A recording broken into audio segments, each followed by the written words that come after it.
and welcome to this week's edition of the UGAsports.com postgame overreaction show presented by Benton and Benton Attorneys at Law. I'm your host, Paul Meharry, joined, as always, at the beginning of the show at least, with Jason Butt of UGAsports.com. Georgia wins 34-20 down in Jacksonville, and boy, is there a lot to overreact to. Before we get to the overreacting, though, Jason, if it's your first time watching, or if it's your 50th time watching, let us know where you're watching from in the comments. We'll make sure to shout you out if you feel so inclined as well. The link is in the description on YouTube. You can join the show. It'll put you into a virtual waiting room in the back, and I will bring you onto the show. Love to get your opinions on things. Roddy will not be with us tonight. He is down in Jacksonville, so Jason and I will hang out for a little while until he's got to go do his thing, and then we'll just keep it rolling. So first and foremost, we appreciate you joining us after that game.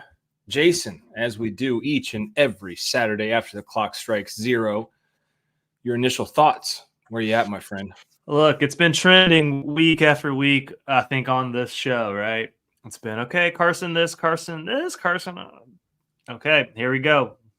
They got a quarterback problem in Athens, Georgia. And I think the issue for me is, yes, I think it's like you can admit it. I don't think they have anybody that can replace him. So you're kind of stuck with him.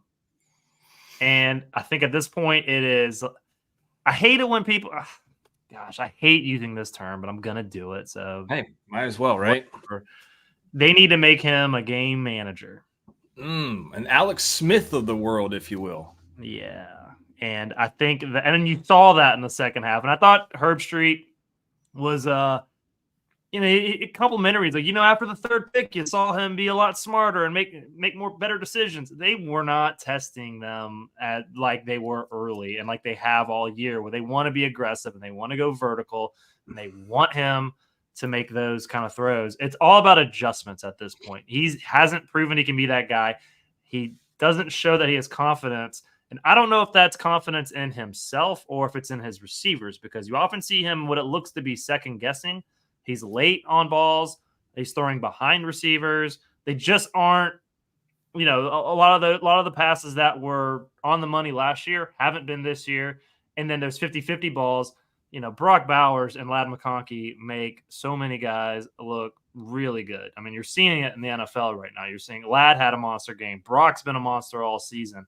They don't have those guys on this roster. They got a lot of good guys. They don't have those kind of guys. So they got to figure a way to make him more of a game manager at this point to get his confidence back, because right now you're seeing it. The big difference, I think, between him and Stetson Bennett could go out there, throw a pick, and say, screw it, we're good. I'm going out. I'm going to do it again. I'm going to be myself. He doesn't have that. You see the body language on the sideline. You see the issues that he then starts having with himself, in those moments. One thing I will say that it was good to see, obviously, they responded well once the game was tied 2020. The Arian Smith came wide open. I think they're going to have to rely a lot on scheming guys open and just playing a lot safer than they would like to play in this offense.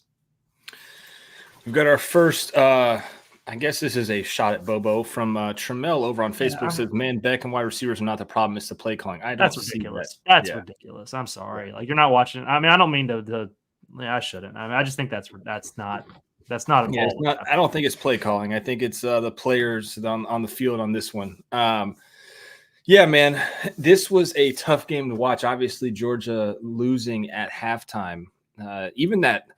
The thing that really got me was that field goal right there before the half, where Georgia just couldn't seem to get off the field. And they let that field goal that they had got, to make it 10-6 turn into 13-6 right back at it, and they just couldn't get off the field.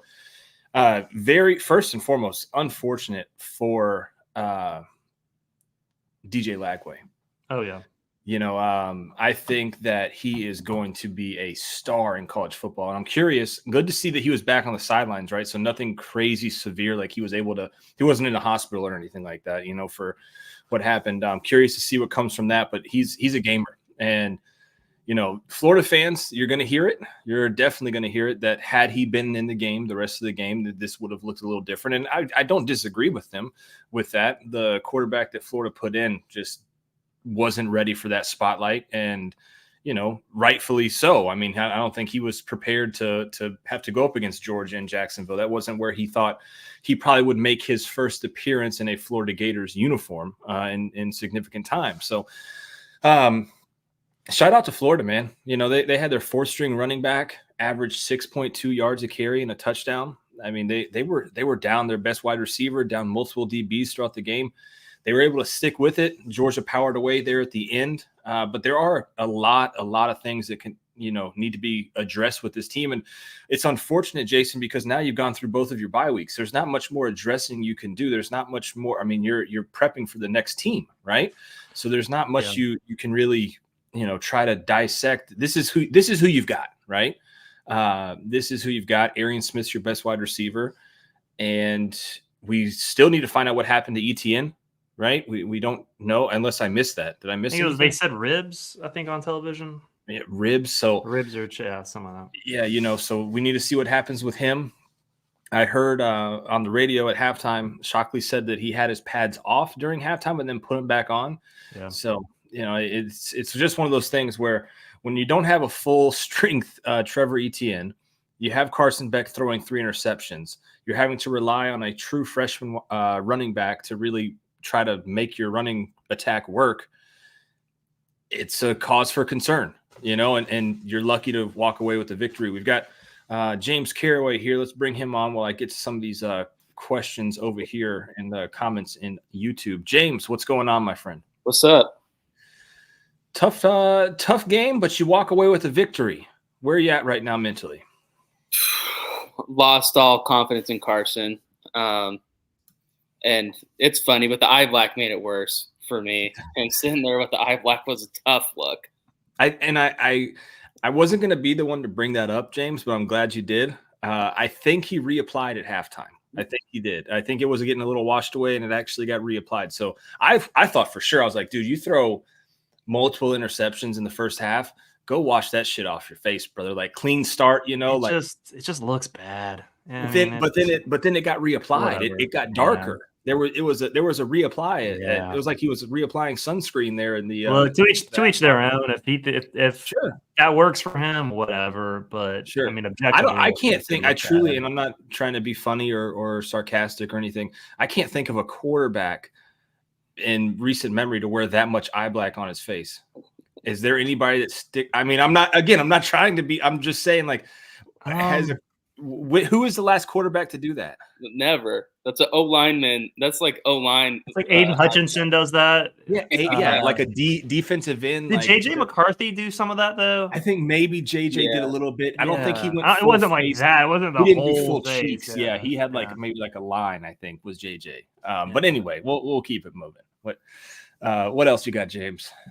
I mean, the offensive line. I mean, you played without Mims most of the season last year, so really you lost your center. But the center we have now is our best offensive lineman. I don't know what happened to this O-line. They cannot establish a run game.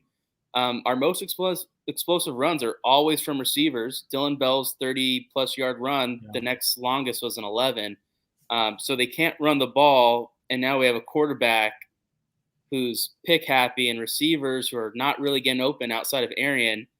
And Bobo's, I think he's just thinking, we have to pass to move the ball with this offensive line. And I just don't know what happened with the quarterback and offensive line that were really good last year and have totally taken steps back. It's just crazy to me. Real quick, Charles dropping $20 on us. So we got to talk about Charles real quick. And he brings up a very valid point that I wanted to get to. And I'm glad that you brought this up with Jason and James both here, because I value both their opinions on this. He says, first of all, thank you for the donation, Charles. We appreciate it. It goes to my dinner fund that I will be eating afterwards. So just kidding. Don't understand why Kirby treats Beck so different. Why not pull him for a series to light the fire under his ass? Phone was lighting up, boys. I don't know about you guys. Phone was lighting up. It's been for 3 weeks. My phone's been lighting up. The last 3 games about phone's been lighting up, boys. And it's like after he threw that, what was it, second pick, and then the third one wasn't too far after that, right? Trying to remember here. Third one was right at the beginning of the second half. Right at the beginning of the second half. So he goes interception, And then that next drive was a 3-play -1 yard drive that ended with a punt. And the drive after that was also a punt. I thought after the punt drive, the interception, then 3-play -1, I was like, man, maybe get him out of there. But here's the problem, and I think this is probably the problem. I don't think there's anybody better than Carson right now behind him. So you pull him out, you do get the extra layer, and this was my talking track for maybe pulling him out and maybe getting a different series for Gunner, is you get the legs, right? And you had Etienne out. You didn't. There was no run pass. It was strictly pretty much pass there. You could give it to Frazier. It wasn't looking great. You put Stockton in. You can run some RPOs there. Maybe try to just get some momentum. I'm not saying take him out for the whole game, Jason, but I see where Charles is coming from. And I see where he's coming from 100%. I also think that Carson, again, I go back to the body language on Carson Beck and how Kirby coaches him on the sideline. And Kirby coaches him a lot different. You saw Kirby with Stetson Bennett coming out there laying into Stetson. And you've seen Kirby lay into a lot of guys. He doesn't do that with Carson Beck. Why is that? I think it's easy to assume, well, why does he treat him so differently, blah, blah, blah. Carson Beck, the makeup of each individual player is going to be different. It's clear when you look at Carson Beck's body language, he doesn't respond well to that kind of negativity or that kind of perception that he's not getting the job done. Kirby's using what he thinks is best and loving him up as opposed to lighting a fire under him, because I think the issue they have is if they need Carson Beck, like you said, you take him out for a series and put him back in, get him fired up, that's probably not going to work for Carson Beck. He could then check out and then you lose the player. So I think it's a psychological thing, not necessarily a favoritism or like what in the world. Every player, every person is built differently. You'd be surprised at how these coaches, when they look at these players, they're almost like therapists at the same time. That's something I learned when covering the NFL was how to approach different players. Why the successful coaches in the NFL, especially at that level, are able to maintain success in the hardest sport to do so. And usually it's because they are able to be tough on their players, but also identify what technique is best on each player. I think you risk losing a guy like Carson if you go with the tough love approach. And that's probably why you're seeing that kind of mentality where Kirby's going up to him, trying to love him up and tell him everything's okay and keep his head in the game instead of his head all of a sudden getting off course and then just leaving the entire stadium behind. David Ellis says, yeah, Kirby dang near would square up on Stetson on the sidelines. James, what is this? I mean, I agree 100%, but then why do you pay that guy $2 million before the season starts to bring him back? This is the hardest position in sports, and no quarterback ever, plays perfectly. I mean, if Tom Brady can get yelled at, you can get yelled at. And if you're not tough enough where a coach yelling at you is going to lose you, you don't deserve $2 million to play for the University of Georgia. This isn't JV high school football. This is big-time football where big money is being paid. And that's what pisses me off is that you paid this guy knowing he's like that. And it's on Kirby to build the team around him. And this isn't something that he just found out. And, if you don't want to yell at him, fine. But the poor me, boo-hoo stuff, body language, there's no excuse for that. Sit your ass on the sideline and talk to your team, coach up. But, the sulking stuff, the camera's finding him for a reason. Oh, yeah. If you can't get yelled at, sit there like a grown man and be a quarterback and deal with your legs. Yeah. KC says, so Beck needs to play table tennis and not football. KC is a proponent of Beck, I think. So I think he's jousting at us a little bit. We love KC, man. I saw Double G's in here. Double G, come on a little bit later. I know you're asking to come on a little earlier. Come on a little later when it slows down a little bit. Carl R says Carson has his own private jet, a Lamborghini, a model girlfriend. Evidently, he doesn't have time to put team first. Bench him. Maybe he'll get his priorities straight. I don't think that's it. I think he's not right now. What we're seeing, we thought he might be an NFL player going into the year. He's not an NFL starting quarterback. He's probably not even a practice squad. He's probably a practice squad player at this point in time. That's probably his ceiling with what we know of this season. again, I think it goes back to two things. Like for James, if they had somebody behind that they felt they could win with right now, I think they make the move. I don't think Kirby, You think you really think? I think if they had somebody, they make the move. I mean, it's crazy. It's that old Einstein quote, or the I don't even know if it's actually attributable to him, where it's like the insanity is doing the same thing over and over. Yeah. If you had somebody that can get you wins, then it's going, and he's somebody that preaches competition is happening every week. If you had Gunner that you thought you could win with, you would do it. You would give him a shot. So to play devil's advocate here with that, he is getting you wins, right? Yeah, you're winning. I mean, again, he's making a lot of money, so it's easier to criticize a college kid now. I have to get out of that mindset of you're winning, despite him. You're winning not because of Carson Beck. Carson Beck's putting you in positions where the game is closer than it should be, and that's just the reality of the situation. I think if you had a quarterback who displayed better confidence and decision making, could get the ball out, had a better rapport, could help elevate the receivers around him. I mean, he's not getting much help from them, so I want to throw that caveat out there. But he's not doing anything to make them better either. And then you see the frustration, when the miscommunication occurs, like on the screen where it looked like Lovett should have run the tunnel instead of the bubble, or I might have that mixed up. But that screenplay where he ran the wrong way. If you had somebody, I think they make a move. Kirby's done it before. I think the first half against Arkansas in the COVID year is the best example of that, where it was like, we need a spark. I don't think they feel like they have it. I think I saw a comment saying the money prevents that. Definitely doesn't. You're this late in the season. It doesn't matter. He's not coming back one way or the other after this season, I would imagine.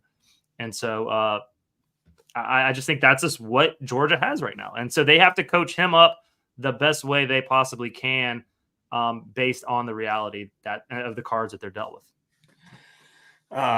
The doctor's in here. He says he did have 2 touchdowns and over 300 yards, which is maddening because it was not great. It's the emptiest of yards all year. Most of his yards are just empty. Yeah. James, before I let you roll, because I got Big John stuffing his face back there with looks like fried mushrooms or something like that. I can let him swallow that so he can before we get him on here. Where do you go? You're heading into this game against Ole Miss, right? Hey, shout out 3:30 kickoff. Appreciate that. Really nice. Where do you go with this, James? Because the talk of this week, and I'm sure the press conference will be about Carson Beck, right? That's going to be the talk of it. The reporters in the beat hinted at it last week. Kirby shut that down pretty fast in the post. They hinted at it again, I want to say on Monday in the press conference. He shot it down again. It's going to be a little bit harder, I feel like, this week to continue to just shoot that stuff down. If you're Kirby Smart, James, what do you say? Because you're going to get asked this. Hey, Carson he had another 3-interception game. Where are you standing on this? What's going on?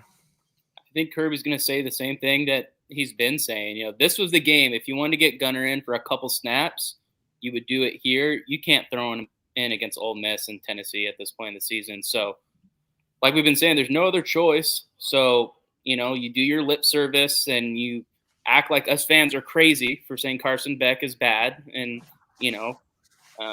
just like, oh, we don't know football. And then you tell the defense, we need a Texas effort. That's how we're going to beat these teams. So I think it's, the offense is what it is. It's been what it is. Defense, take us home. Dr. Greg Steele said, I heard Paul's wife made him wear eye black on their wedding night to hide the horror. Love you, Doc. Appreciate you so much. Hey, James, we appreciate you too, man. Thank you so much for jumping on with us, brother. See you guys. All right, dude. Gotta love the doctor. Gotta love James too, man. That was funny. James I want to answer. He had a question earlier about the artwork. He asked like 7 times about your artwork. Yeah. I think that was these are antelope. It's actually my father-in-law picked this up. He back in the day in the 70s, maybe he backpacked through Africa and got this cool piece of art and gave it to us. And so it hangs up in this little office that we have. You know what? That is actually a little bit more exciting than this Georgia offense was, finding that story out of that. Double G's in here says South Carolina 14-0 right now. over A&M. Yeah, that's interesting. Hey, you have a week to prepare for that Marcel Reed kid. It looks a little bit different than it does when you just drop him in there in the middle of the game, I feel like. sure. Although he's a good player. He's a really good player. John. What's up, fellas? Hey, You just finished your last fried mushroom. Glad to see you. No. I wish. Hey, first of all, getting out of that cesspool down there with the W, you never apologize. I mean, how many times have they gone down there like – I mean, a win, like I've never been like, oh, a win is a win. But in Jacksonville, there's been worse. Like, you think you never know what's going to happen. And I don't know. I don't apologize for getting out of there with a win.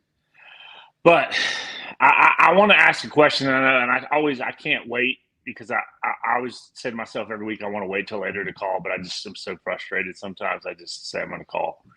I know I'm going to get ripped. I know somebody's going to say, well, how about if somebody came to your job and did it? I'm not even talking about play calling. First of all, when is the question going to be asked, hey, we've played 9 games? We've been, other than, I think, well, maybe Tennessee Tech. I can't even remember that far. We've played horrible in the first half on offense. Execution, play calling, receivers can't catching. When does that become, oh, that's just who we are, or, hey, that's an issue. That's a problem. The second thing is, I'm not even going to talk about play calling because I know we got a lot of Bobo lovers in here. You got a quarterback that's seeing ghosts, probably literally with that stupid stuff he had on his face. And it's 3rd and 4. It's 3rd and 4. We've ran the ball twice for 6 yards on 2 downs. And we're calling a drop back pass. And he's seeing, guess what he saw? Another ghost. And a guy about took his head off. And what did he do? He threw an interception. Listen, Carson's going to get all the blame. Nobody's going to – I get all that, and he should. When is the question, when are we going to go and say, okay, this offensive philosophy just ain't working. We've had 9 games to see it. And let's not kid ourselves, and I think we talked about after Texas. Offense didn't play too well against Texas. The defense put them in wonderful, awesome field positions. And we can say – and here's the defenses I'm going to hear for the next 2 hours of our wonderful offensive coordinator. Well, they got to catch the ball. Well, they got it. Well, guess what? You know what you have in 9 games. And the next thing they should do is kick in that door of that offensive line. Here's my next question. If Drew Bobo can start, he can't play anywhere else in the offensive line but center. I thought it was the best 5 guys. They're all cross-trained. They know where to play. We continue to run Xavier Truss out there, who is a liability. And I'm sorry. So is my man Fairchild. Drew Bobo won't give a better effort than those 2 guys. Fairchild gives an effort. Truss is just out there trying to I think he's just out there for himself.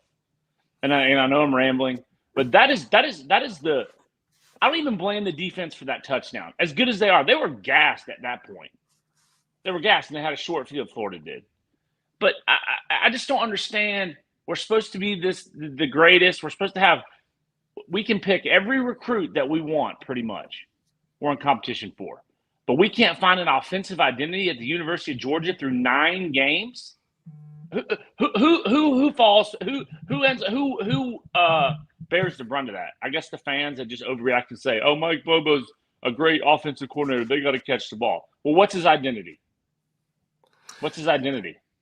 Well, it goes back. Yeah, First off, John asked like 10 questions there, so John, I know. I'm gonna try to get to all of them. And they've only played. They've only played 8 games so far. So just, I think that I tried to stop you like at the first 9 game, but I was like, you know what, my man's eating. He's on a heater right now. Yeah. I'm gonna let him eat. Calm butter. He's on a roll, man. Jason, take it over. So I totally get what you're saying, and it goes back to what we opened the show with. I think, and it's that I think that the head coach sets the identity, right, and then the offensive coordinator is supposed to deliver. That's typically how it works. I think today, if they run the same stuff next week against Ole Miss, and I'm not saying be conservative, I'm not saying dial it back and do this and that, but if they continue to press vertically and be aggressive the way that, I think Kirby wants to be, I think that is ultimately what he wants.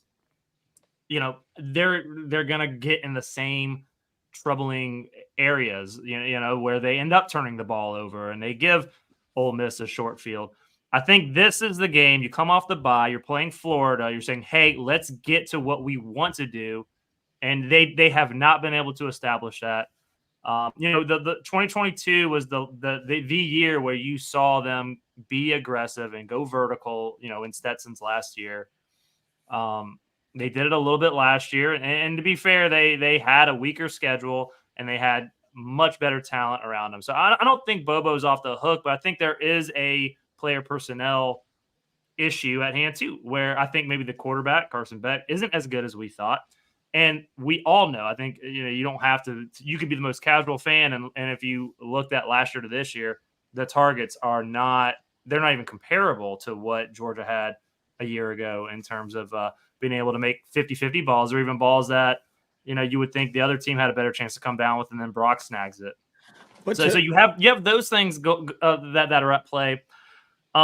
But when you play a team like Florida, which is last, I believe they were last, or I'm sorry, second to last going into this week, and I know Kirby said they've been improving and et cetera. They're second to last in total defense in the SEC, and you throw 3 picks and you really don't look that good throughout, at least through 3.5 quarters. Yes, your identity has to change, and this is the adjustment period. If they don't adjust next week, I think this is the last time you can give them any kind of grace there. They only have 1 loss. They're number 2 in the country.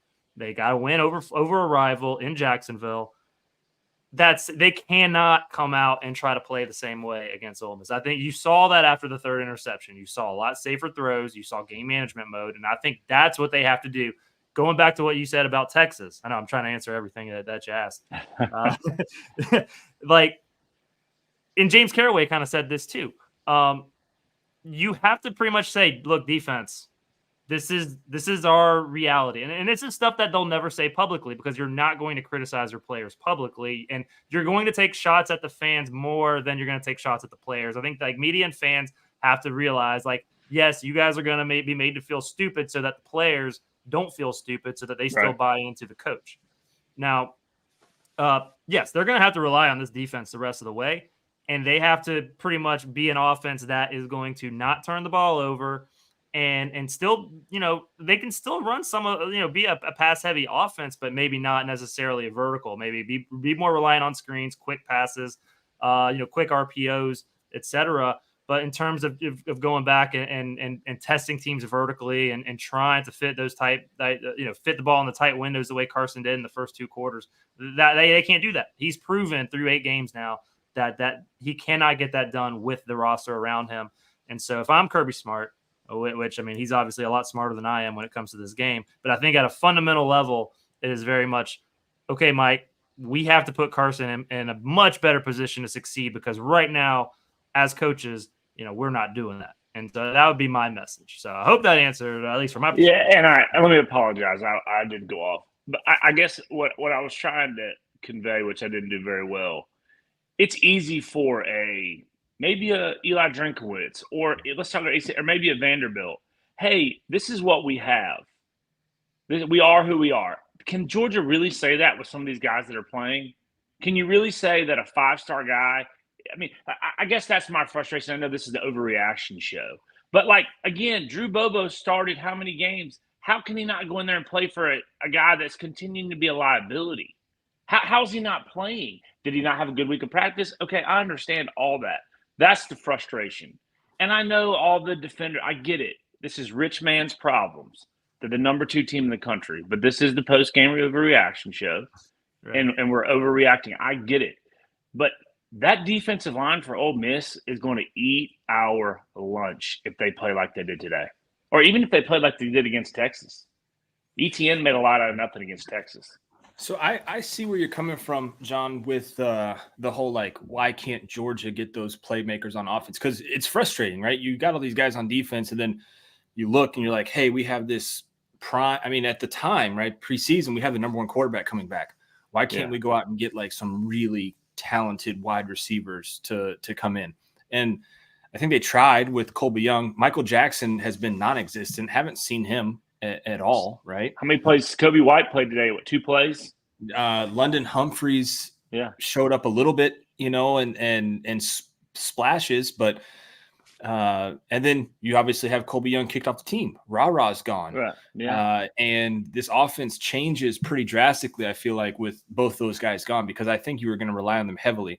And I said this on one show, and Roddy did not agree with me, but I think you have three of kind of the same wide receivers on the field at all times, and Dylan Bell, Dom Lovett, and Arian Smith. Arian's a little bit faster, but I think they're all very similar height, weight.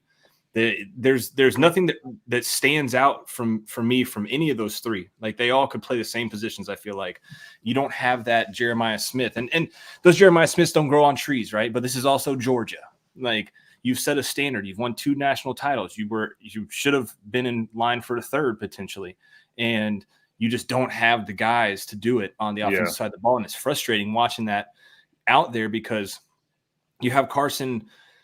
And you'll have those folks that, then there's not very many of them, right, that are still backing Carson, but you'll have the folks that are backing Carson saying, hey, he just doesn't have anybody to throw the ball to. And that is correct. That's right. The guys that are out there just are not Georgia caliber wide receivers. But those picks were so bad today. Everyone was bad. Again, there's a very select few that are out there that are there. But look, I mean, you don't have guys to throw this ball to. There were plays where you could see it. They gave you a good, decent replay where guys just weren't open. Like, period. No. There was no separation from any of the 4 or 5 guys that were running routes. And when you have that along with Carson Beck, who, he gets in his head very fast. Mm-hmm. You have that. You have ETN go out. You have an offensive line that is not producing like you thought it was going to. It's a recipe for almost a disaster. And you're truly lucky to walk away against Florida and walk out of there with a win, because you put all those things together. They shouldn't have won that game. Like, it just doesn't look good. And so I don't know how you fix that. I don't think you can fix that at this point. There's no free agency. There's no in-season portal. You don't fix it with personnel. You fix it with the coaching adjustments. And I think that's, to John's point. It's when do you admit that, like, we're not good at being the explosive offense we want to be? When do we admit to ourselves that this is not us and that we have to make a change? And that's not a personnel change, but it's a change in just philosophy and how we want to attack opponents. Right. That's where they're at right now. I agree. Two quick questions. I promised my last two. First of all, is there any? He could come back, right? He has eligibility. He does, but I don't think. You really think he wouldn't ponder it? I think. All right. This is why I say that. You look. Kirby may send him packing. You look at the results this year, and I think that conversation is much like the kid from Ohio State last year. We're going to go look for guys in the transfer portal. Yeah. We'll let you compete, but the job isn't yours. And you talk about it again. We see how he has to love him up on the sideline, and he gets in his head and he pouts. That will be, he will, I was shocked when the kid from Ohio State left for Syracuse, blanking on his name at the moment. McCord. McCord. That I could, if he feels like, okay, NFL ain't it, and he's got his last, I think he does have he's got one. He's got one more year. I don't think he's back. Regardless. Last question: if the pit boss, which unfortunately after today may be a reality, is on the open market, does he make a run at him? He should. 100% he should. 100%. Hey, Stacey Stroh's, I'll go help you pack. Yeah, but will he? The pit boss, look, you're still reaping kind of the reward of the pit boss. But this is the last offensive line that you can reap that reward. Exactly. Pit boss recruiting. And I love the guy. I hated when he left. And listen, if it's a perfect world, we can get him back. Hey man, I hate it. You got fired as a head coach. We love you. The only problem with that, John, and I don't think it's a problem with Pittman, because these guys, once they become a head coach, they get egos like, I'm a head coach, I'm an OC. I think Pittman's like, look, man, I tried it. I did pretty well. I drank some cold beer. I played the jukebox a couple times. Let me come back and chill in Athens. My wife liked Athens. We got a bulldog. I'll come be the offensive forever. Line coach. And I'll come coach the offensive line for the next 15 years, and we'll retire. I throw a party, I think he was shocked when he got the head coaching offer, and that was just you don't turn down an opportunity like that. But like when I covered the team when Kirby got hired and he brought on Pittman, and that was always Pittman's goal, was to just coach high level offensive linemen, and that was it. Yeah. That's all he ever wanted to do. So to Paul's point, I think yes, that would Boy, yeah, it would not be a situation where he's like, well, can I go coach a lower level team? It would be right. Let me go coach offensive linemen if I still want to coach Division I football. Appreciate John, you guys. As always, you. man, we appreciate you. Get back to those fried mushrooms, man. Save some for me. All right. $20 donation from Justin Farmer. They're coming in tonight. Shout out to KC too. We had like 4 or 5 of his come in already. We appreciate him. Justin pretty much said what I said. He just paid to say it. He said Carson has nobody to throw to, and I can't blame all the interceptions on him because he's just trying to juice this offense and score points, but the play calling isn't helping either. Mike Bobo has to use what he has.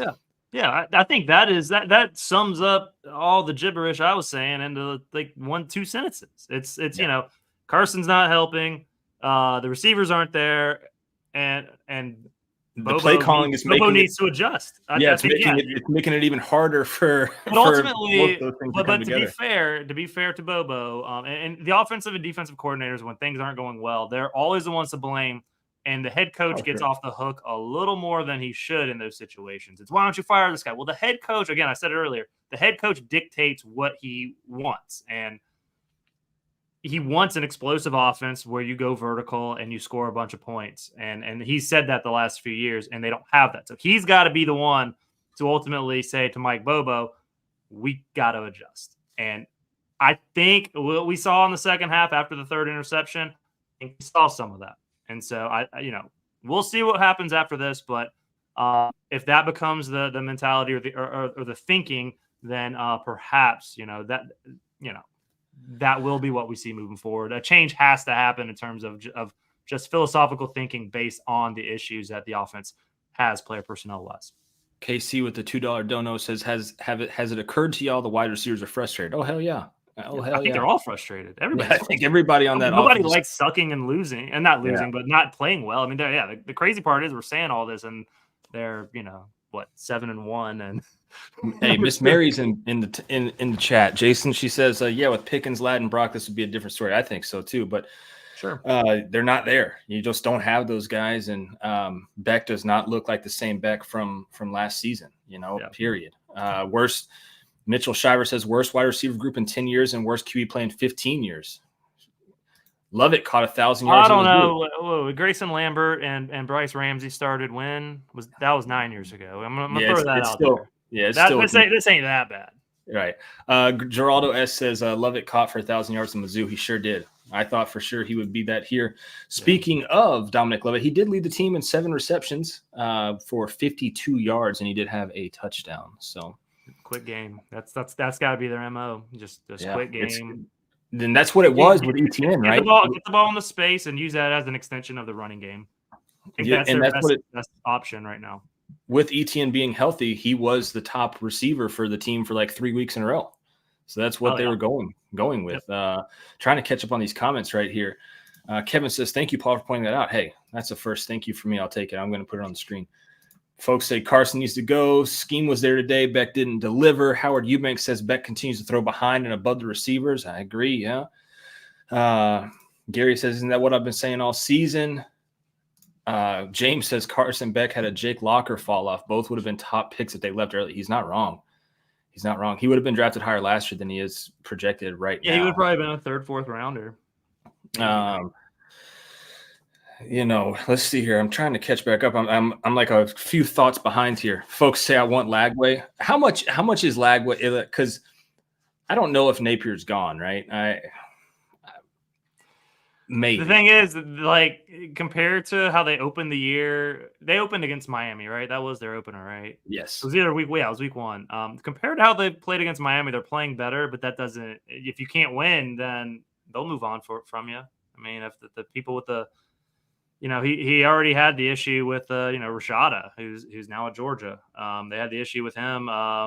There's a lot of issues, on and off the field that Florida's dealt with under Napier's watch, and so Lagway, yeah. If he hits the open market, which I'm sure his back channels have already been, talk to for sure. I would say he's probably going to be the highest paid transfer in the NIL history. Yeah, he's good. He's good. He looks, yeah. And you know what? I don't know how it would have been closer down. You know, it would have been when Georgia went up 27-20, assuming that the score would have been around the same at that stage of the game with Lagway. You know, Lagway doesn't make that pick. He throws the ball early, and they continue that drive. And so I think Florida fans do have that thing. That's a kind of, well, it could have been, but, you know, that's not what happened, unfortunately, for Florida, fortunately for Georgia. JC says, these super chats need to be sending money to the collective too. Kirby looking under the couch cushions for wide receiver money. Let's see. Joshua Hammond says, I've got a $20 donation to the super chat on standby to match the amount of Beck interceptions on the year. Damn. I hope it doesn't get to 20. That would be crazy. JH, good to see you, brother. Jeremy says, are there any great teams this season? Oregon maybe, but not sure how good they are. We've just shown flashes, which I think is a sign of immaturity. I think that's the one thing that Georgia has that's able to hang on to is that there isn't a team that looks dominant. Every team has flaws. Every team has flaws. You watch that Penn State-Ohio State game, neither one of them wanted to win that game. Right. Oregon's pretty good. I think Oregon would run you out of Oregon's looking a lot better now, but they struggled. Boise State almost got them early. Who'd they play in their first game? They played some it might have been an FCS opponent that hung around with them week one. I remember that. It was a team that shit. I remember. I think I bet on Idaho 24-14. That's right. Yeah, I remember being shocked that Oregon couldn't score on Idaho, and so they've come around and they look a lot better now. But I wouldn't put Oregon in this category being head and shoulders above anybody else. I think right now you're seeing the college football landscape, and NIL probably has contributed to a lot of that, where you're not seeing this year a team that's just, they look like the dominant group that isn't going to lose a game the rest of the way. Got another super chat, Jason, from Kyle Hennon. He gave $10 to the fund. He says, wide receiver can't be frustrated when they drop every pass. Also, Frazier greater than ETN, pure and simple. ETN would have been down at the 5 on Cash's touchdown. Frazier had more yards in one half than ETN usually gets in a game. Frazier had 19 for 82 today, long of 11, average 4.3 with a touchdown. I wouldn't say he's better than ETN. I do like getting him the ball, right? I do like getting Frazier the ball, but you need ETN in this offense to move forward. And I think ETN gives you that kind of wiggle factor where a guy gets in the backfield and he can make a miss and end up getting 4 yards. Because again, as multiple people have said so far, Georgia's offensive line isn't doing great running the football. It's funny. You see, 146 rushing yards for Georgia in this game.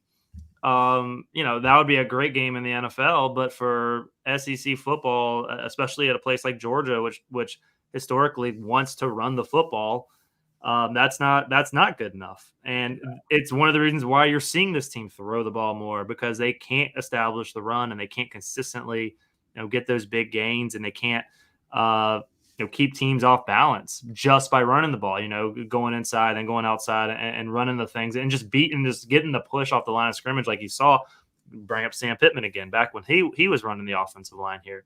And so, with that in mind, I think what ETN has done really well this year doesn't necessarily show up on the box score, because he is your best running back at turning a 1 yard loss to a 4 to 5 yard gain. Yep. He has done that so often. And when you do notice those things, you're just sitting there going, wow, that's pretty amazing. You're not seeing any of these guys break long runs. You're not seeing any of these guys doing the things that, we've become used to with Georgia running backs. And a lot of that has to do with the offensive line just really not executing its part of the job.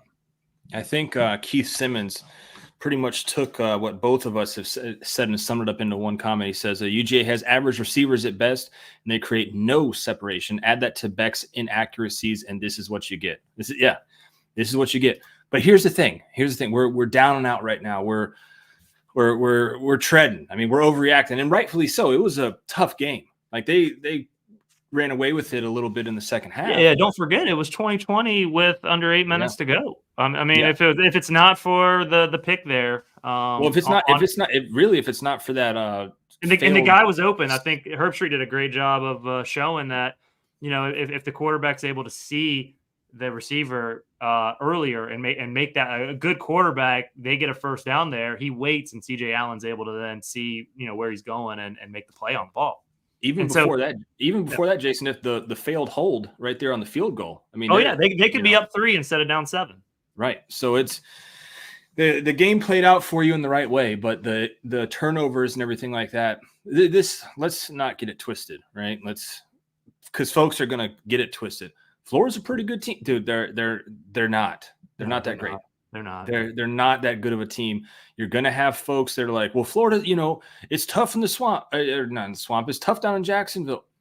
Yeah, but they're starting a kid that was a transfer from Yale. Did you see as tough for Florida as it is for Georgia? Did you see his eyes, Jason, when they panned to him after Lagway was on the ground? He looked like a true deer in the headlights. He was like, shit, man, I got to go into this game, bro. There's no way. I came down here to chill and just get a picture with my parents, I'm not ready to go out there and play Georgia's defense. I'm sure he took 0 meaningful reps in practice this week. No. Why would he?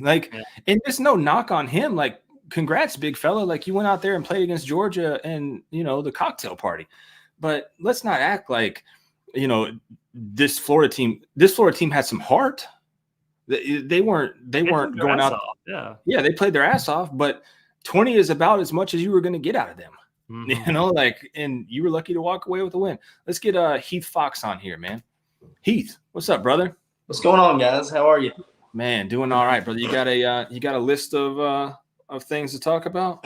I do. I got a couple things. So first half, we had 222 total yards. We had 112 more passing yards than they did. We had 7 more first downs than they did. We had 10 more plays. So what it narrows down to, defense had Florida punted it 4 times, and this is at half. Carson Beck throws two interceptions. They go on to score on both of those, right? So you see how that hurts you. But we trailed at 13-6 at half when it really should be 3-6. They only really kicked a field goal and deserved 3 points at half. Like y'all are saying, Florida is not that good of a team. 20, maybe even 10 was as much as I was expecting Florida to score. I think Carson Beck, it has been up and down this year. But just like you guys were just saying, this NIL stuff has changed college football. And you see the landscape that it's going to. I think offensively we need to work on O-line. But defense played overall well. Jason, I ask you, when is the right time to take Carson Beck out? If you don't take him out tonight, when is the right time? When is the right time to give Gunnar Stockton the ball to see what he can do and see how he can perform in these big games? Just for future reference. So I don't think there is a right time because I think, again, it goes back to the makeup of Carson Beck. You could do that with Stetson. Stetson would get pissed off and come back and want to work 8 times as harder.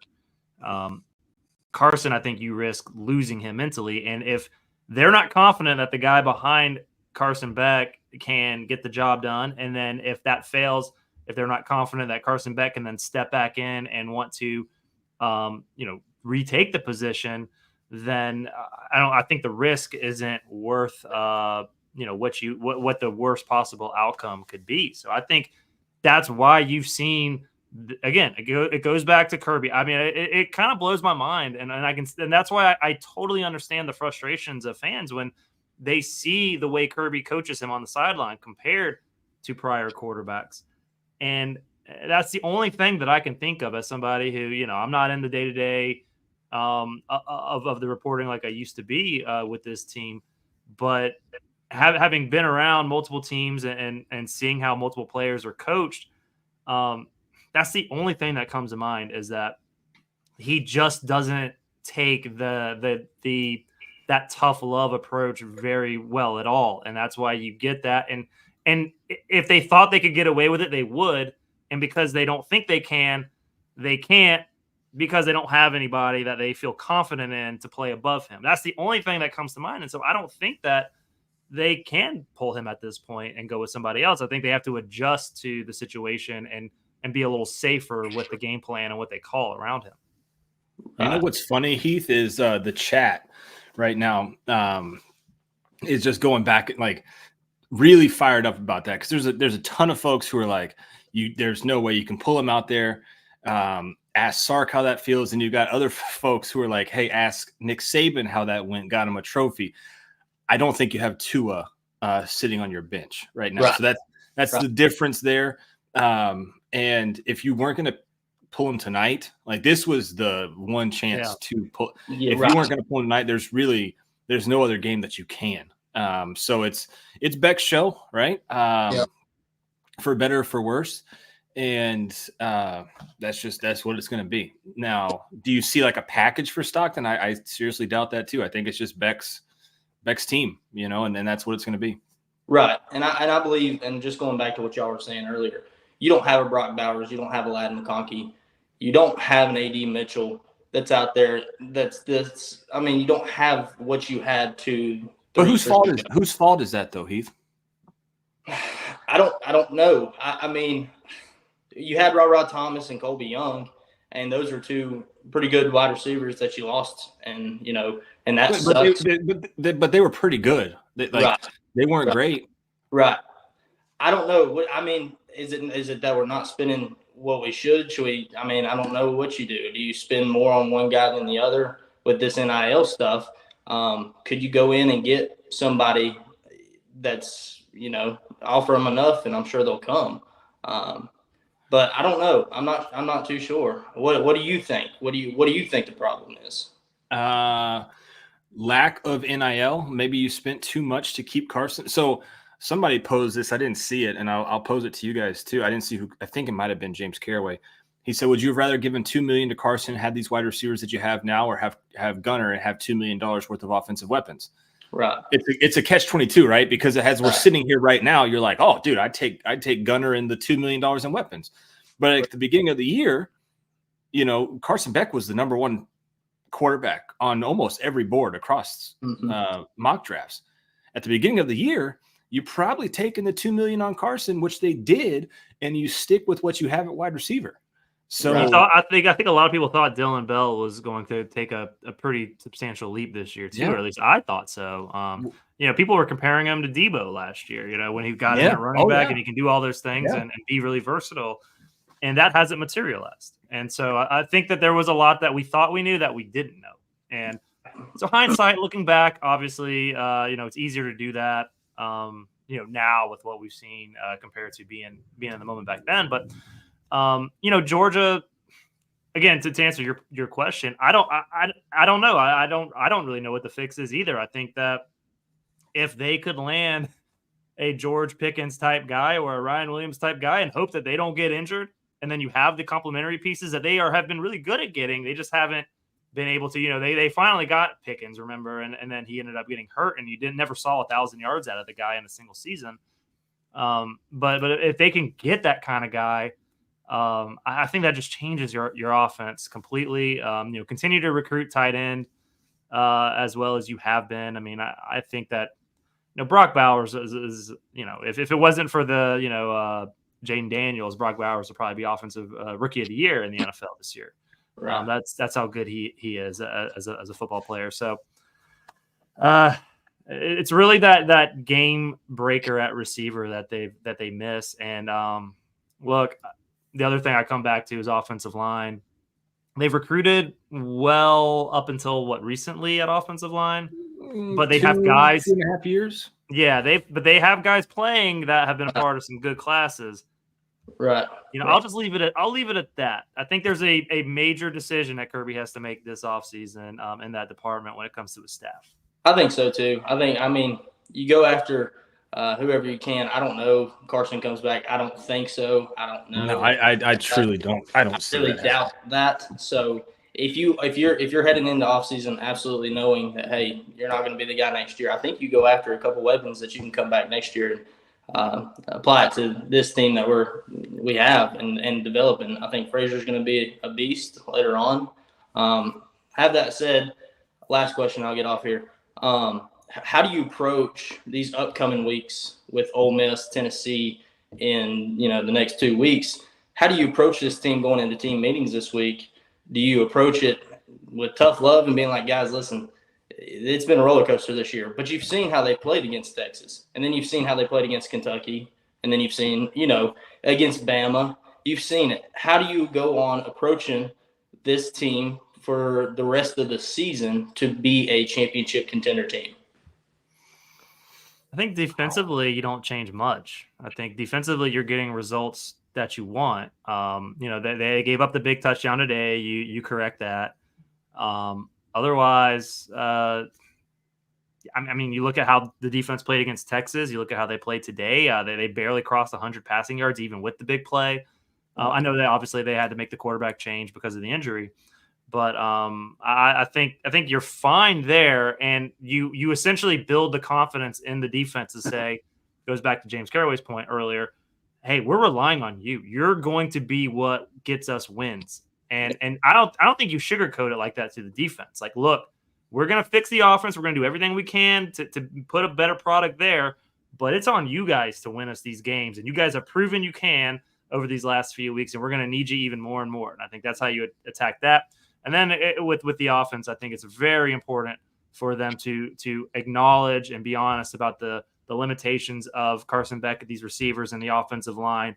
And you didn't see that through two quarters in a series tonight, where they tried to go with the identity that they wanted to at the beginning of the year. I think this is the adjustment week there, and that's how you attack it. Like, hey, we know you can do enough for us to get us wins. We saw the fourth quarter of this game when it was 2020, and we went down the field and we went, high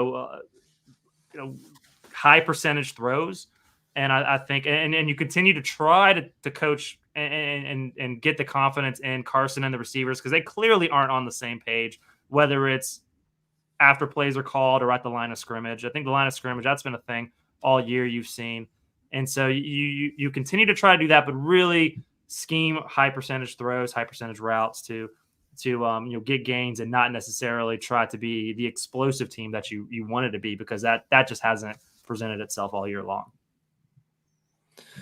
Yeah, I agree with you. I don't know if there's any changing that you can do drastically to this offense besides like some shorter screen passes, something like that, to maybe do some tunnel bubbles type deal. But what you've got is what you've got. So you got to find a way to make it work. And that's why those guys get paid millions of dollars. And that's why we get paid nothing compared to them sitting here doing this show. So. Right. And I think that's what bugs me the most is they're getting all this money. Carson Beck's getting a crap ton of money to throw it into double coverage, and it sucks to see, because it's like, dude, we know you're better than that. We've seen you. We've seen it, that he's better than what he has been given us this year. And it just sucks to see. But you hope and pray that defense is KJ Bolden. I just want to say this, and I'll get off here. KJ Bolden is going to be a freak on defense in the upcoming. Oh yeah. That hit, that made me want to run through a brick wall. That hit, dude, was and for them to even consider that it was targeting made me so upset. I was like, that was just such a clean hit. But like I said, I can't wait to see how he's going to impact our defense in the upcoming years. Awesome, Heath. We appreciate you, brother. Appreciate you guys as always. Right, go Dogs. Yeah, man. Take it easy. Thank you. We got some folks in here saying, it's 2 weeks. Nothing really can change at this point. I agree with Jermaine King. Definitely got to keep Talon Taylor in this class for sure. He's a difference maker at wide receiver. I think you got to go find some more difference makers at wide receivers. But at the end of the day, Georgia is 7-1. Still a lot of football left to be played, Jason. Still a lot of good teams on the schedule. All right, that Ole Miss game is side of that. Ole Miss and Tennessee coming up. This is, this is And the one thing that we can say is that Georgia, Alabama, first half aside, and Alabama, I think Georgia's only lost to Alabama since 2021. It's something absurd like that when you look at it. So when it's not Alabama, Georgia gets up for the big games.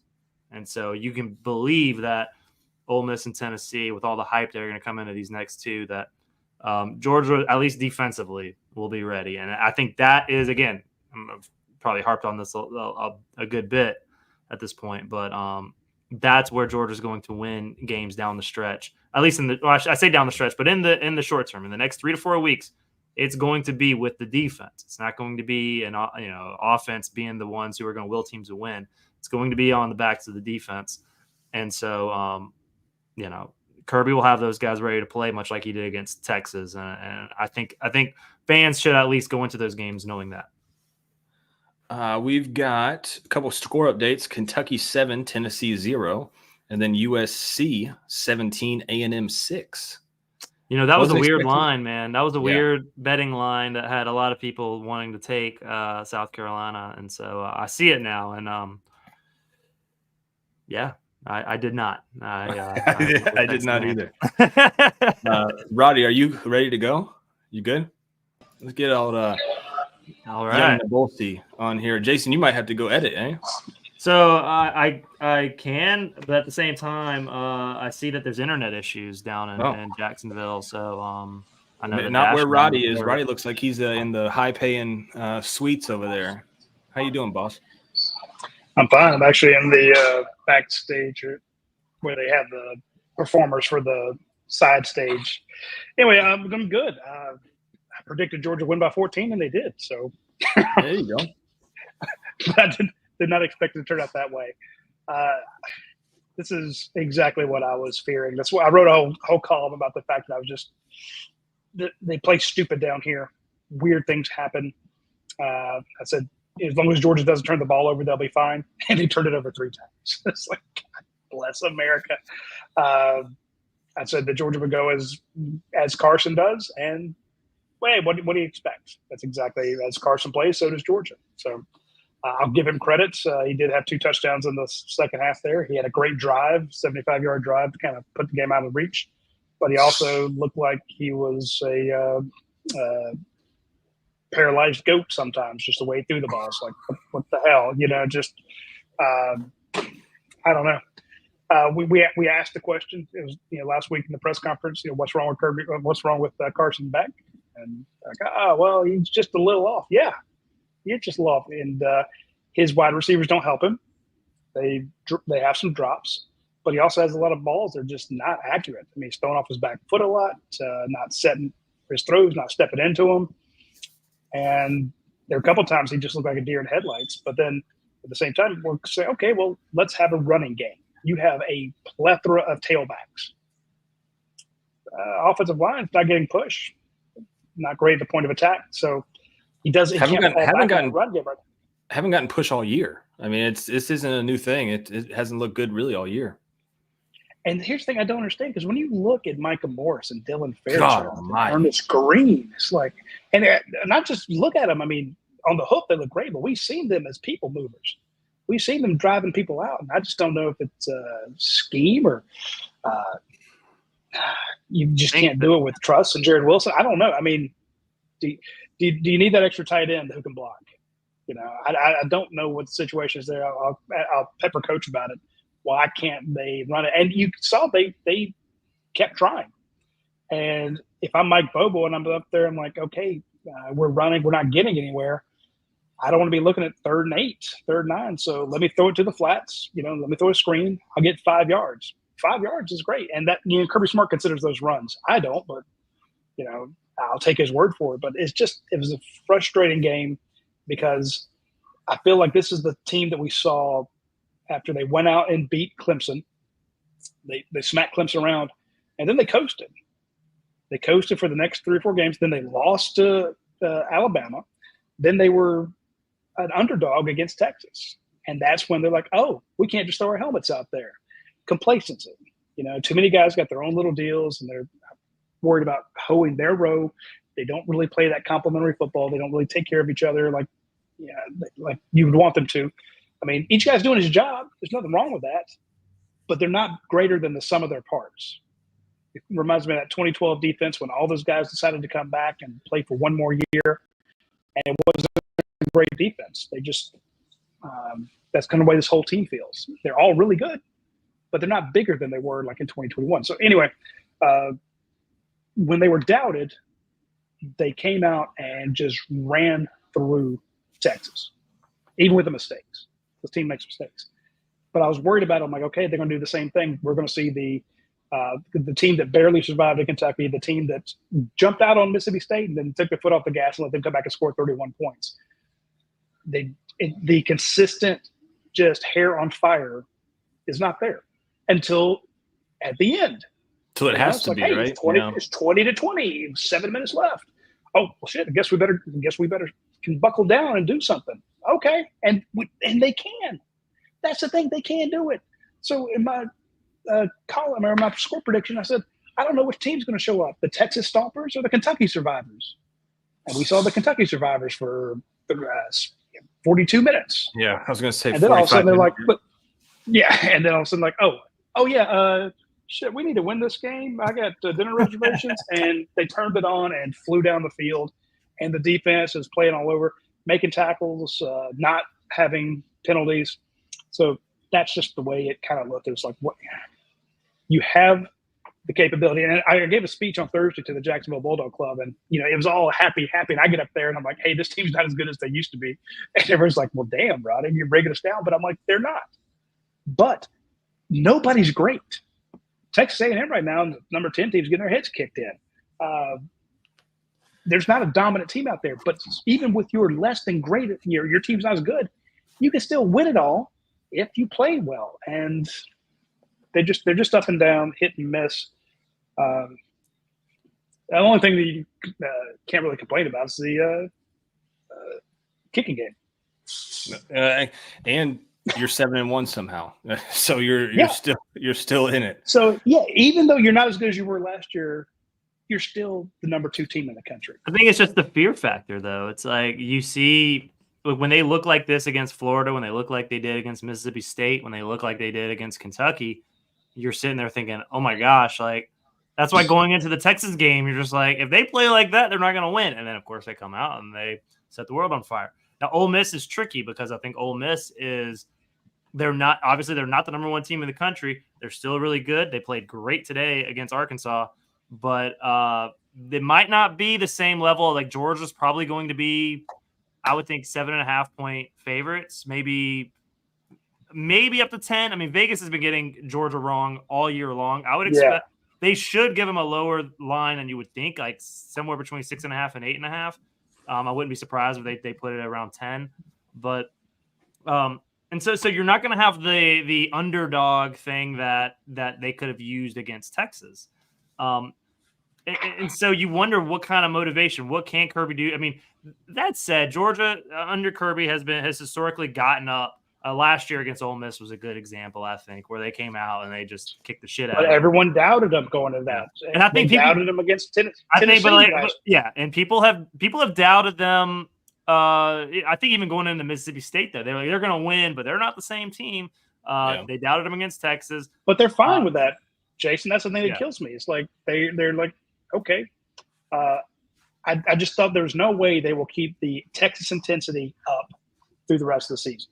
And you come out, you're an 18-point favorite. They're like, okay, we got this. We can sleepwalk through it, and that's what they do. They sleepwalk through it, and they still win the game. They sleepwalk through it though, because you're still, even though you're not as good as last year, you're still more talented than everybody out there. You still got a Jalen Walker. You still got a Nate Frazier. You still got a Micah Morris. You still got a C.J. Allen. Huge plays by him. You still got Dylan Bell. Dominic Lovett was depleted. He had the stuffing knocked out of him. Blindside hit on a kickoff and went right back out there. So Micah Morris got hurt and they went back. This is a tough team. So I'm not saying, that they're just not trying or they're laissez-faire. It's just there's a certain fire that's missing. And I think it's, Kirby Smart, like you said, he gets his teams up, especially in a big game. But it's like they only show up, and show out for those big games. and they just assume that you're going to beat everybody else. Well, there's too much parity for you to do that. And again, hey, you won by 14 with 3 interceptions. You're not supposed to win a game with 3 interceptions. Yeah, they won by 14 because they went up by 7 and got a pick and ran it back to the 8-yard line. I mean, that's the thing. Fair. Like, they can because you gave them one. You see the score and you're like, oh well, yeah, we still won by 2 scores. Like whatever. So I totally get what you're saying. I just wonder what can be done, when it comes to that player accountability to one another. If that's something that can be fixed this year. I don't know if there's anything coaches can do at this point. I mean, I think they'll do everything they can to get them up for Ole Miss and get them up for Tennessee. I think the Tennessee game could be, depending on what happens tonight, obviously. I don't know what the score is at this moment against Kentucky. I saw Kentucky was up early, but, that Tennessee game will be a big, major game. Ole Miss next week will be a pretty significant game nationally.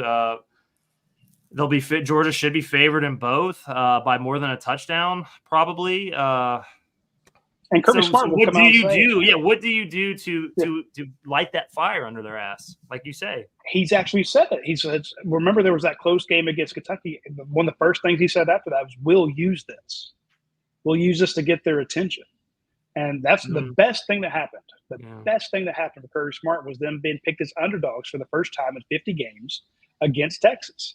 And what did he do after the game? Nobody believed in us. He was so happy to have that motivation. They're doubting you, and those guys played pissed off. But again, it's like once I knew it in my gut. Once they won handily, again, 3 interceptions, no TDs from your quarterback in that game. How many? He said. Then he had 2 interceptions against Mississippi State as well. 3 touchdowns in that one. So what is that? I'm no genius, but is that 8 interceptions versus 5 TDs? That's not a good 3-game stretch for Carson Beck. But Kirby will use those close games to try to convince him you're not as good as you think you are. And the message doesn't get through, man. It just doesn't get through. So were you in the post-game conference? No, I was actually uploading videos and photos to all of our social media accounts. Curious what we have some great videos and stuff for folks to check out on all our channels. Curious to see what the update on ETN is, and then also what Kirby said about Carson, because I'm sure that he got asked about that, because he's beat writers have been asking him, trying to press him. What he said. He said Carson knows he can't turn the ball over. He knows it. Well, thanks, Kirby. Jesus Christ. Well, hey. But here we are. We can't turn it. Was there ever with Trevor? Trevor got hit really hard in the ribs, and it was Kirby did go up to him, sought him out after the game, went up to him, said, "I love you. How you feeling?" And he's like, "I'm fine, coach." So I think he's got a hard hit, and I expect him to be back. I want to get some more callers on, but I have a question for you, because this has kind of been the talk of the show before you got on. Was there were some points in that game where if you were going to turn this over to Gunnar Stockton, you could have, similar to what Stark did with Arch. Was there ever a point in the game where you looked at it and said, hey, maybe this could, get a little spark from Gunnar, right? And then the questions then became, if not now, when? And I don't think you'll ever go to Gunnar, the rest of the way. This is Beck's team. But during that game and during those, back-to-back interceptions and the 3-and-out right after, was there any point where you looked at it and said, hey, maybe this could be a spark? Yeah, I mean, I did that against the Alabama – and in the Alabama game when the first half was just going sideways. I said, put in Gunnar. And a lot of people jumped on me. They're like, what the hell are you do? And they remember, because he comes, Carson's second half, brings him back, puts him in the lead. They're like, sure, you want like to Heisman, go? I'm like, I wasn't saying bench him. I'm saying change what is going on. They know Carson's not going to run. Put in someone different who has that threat. Give him a simple zone read. Just make them have to adjust, because they've got you pegged right now.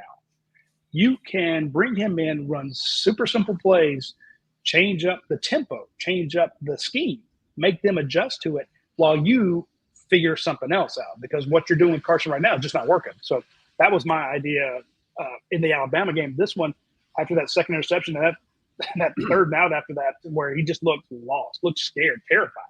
I'm like, okay, Gunner is an absolute baller. I know what people can. I see people saying, "Well, how bad is Gunner that they won't put him in there?" But he's different. He's fearless. He's absolutely fearless with his body, with his throws. I'm like, at least make them stay home, because then when you were trying to run it, you were getting backside pressure. I'm like, who's stopping the backside guy? Well, there's no fear of Carson running, so the backside guy's crashing in, stopping some of your things. They're flowing on your runs because there's no threat of the quarterback running. You saw when Carson did tuck it, no one around him. So I'm like, hey, just put it. I wanted to go to him after that second interception. And I think I've been calling for all year, because you've got a nice 1-2 punch. You take out your right and left tackles, okay? That normally those guys play 100% of your snaps. You trade out everybody but the center. You change out your inside linebackers, your safeties, your cornerbacks. You got rotations everywhere. You can bring in another guy. I don't know if it's well, what happens what about Beck's mindset? You see the way that is that fragile, sit his ass. Well, are they confident that Gunner can play a whole game and win the game? I am, because I know you are, but they see him every day. But are they? And again, and I do. You know me. I don't second guess coaches, because I know that I see less than a fraction of 1% of what they see every day. But I'm just saying, for a kid that he can make all the throws and he is an absolute threat to run. I'm like, in other words, if I look at those plays and I look at the progressions that Carson's going through, I'm like, this kid can make those same progressions and he can tuck it and run. Just to, if anything, not to replace him, not to bench him, but just to make the defense have to do something different. So I just love him as a change of pace guy. Just like, hey, you bring in Nate Frazier to spell Trevor Etienne, even when he's healthy. Bring him in. Let him. I know that they say if you play two quarterbacks, you don't have one. I hate that, especially when they're completely different guys. Well, if you bring him in as maybe the sell is, hey, we're going to bring him in as like the wildcat kind of option. He can throw that way. Teams can't just bring up 9. And then what if he has some success on a couple plays, and then build some more. I bring him in in the red zone just about every time. Yeah, well, maybe that's what you do to keep Carson's confidence, because I look at Carson and I see him on the field, and I see if you make one move to suggest that he's not going to be the starting quarterback, then you lose him. And then what if an injury happens to Gunner? Then the whole thing could fall. And I think there's a risk management that's going on, at least from what I can tell, because Kirby's natural inclination is not to love up the quarterback when he throws his how many picks has he thrown this year? A third of this game. His natural inclination is not to coach the quarterback the way he's been coaching Carson Beck this year. We got Uncle Lou in the building. He says, bad news for Beck. I'm no longer a believer in him. Oh, watch out. Uncle Lou, you better watch out. Uncle Lou's on him. He's got 11 this year, 11 interceptions in the last 5 games. I think also what hurts Georgia fans is almost everybody, I feel like, watched that LSU A&M game. And when A&M went to their backup quarterback, and not saying that Gunnar Stockton and Marcel Reed are the same quarterback, but they both can run, right? And they saw how just crazy that A&M offense went. Folks are like, hey, this could happen with Gunnar, right? He's not Marcel Reed. But again, it's not even the fact that he's going to go in and run it. I'm not saying call quarterback draws with him in there. I'm just saying bring in the threat. It changes their calculus on the other side. It always has. So with and LSU was playing 3 down linemen against the running quarterback. That was just beyond stupid. It's like when Arkansas came to Georgia, was playing 3 down linemen, and Georgia just ran it 50 straight times when Arkansas was ranked number 5. It was like, this is stupid. So LSU never adjusted, and they just got hammered. I do like the idea of what Reed was doing, and I don't know that Georgia will ever be that way. But I will say, when Kirby Smart is asked about or told about a quarterback, hey, Kirby, there's this 9th grade quarterback who's really tearing it up. The first thing he will ask is, can he run? Can he run? Kirby is not dead set on pocket passing QBs, pro style guys. He runs a pro-style offense. I get it. But he wants a guy who can do that, who has that threat. That's why you love Stetson Bennett. There were times where Stetson would just take off if you left him free. Carson doesn't do that as much. But Gunner will, especially, I'm with Jason. You're like, hey, we're not taking you out because you suck. We're putting in a different guy because we're going to use his legs, or at least the threat of using his legs. The third series of the game, we're bringing him in, or predetermined, something like that. And anyway, that's just my thought. But again, also, got to stop having stupid penalties. Got to tackle a little bit better, and stop throwing it to the other damn team. God, that's the main thing. What was it? 6 freaking tackles. 8 interceptions last 3 games. That's it. Looks like Dash 3 Dash times finally got internet, so I'm gonna head out. Okay, but it's been fun. So we got. I'll let some other Thank callers you, get in. All right, y'all take care.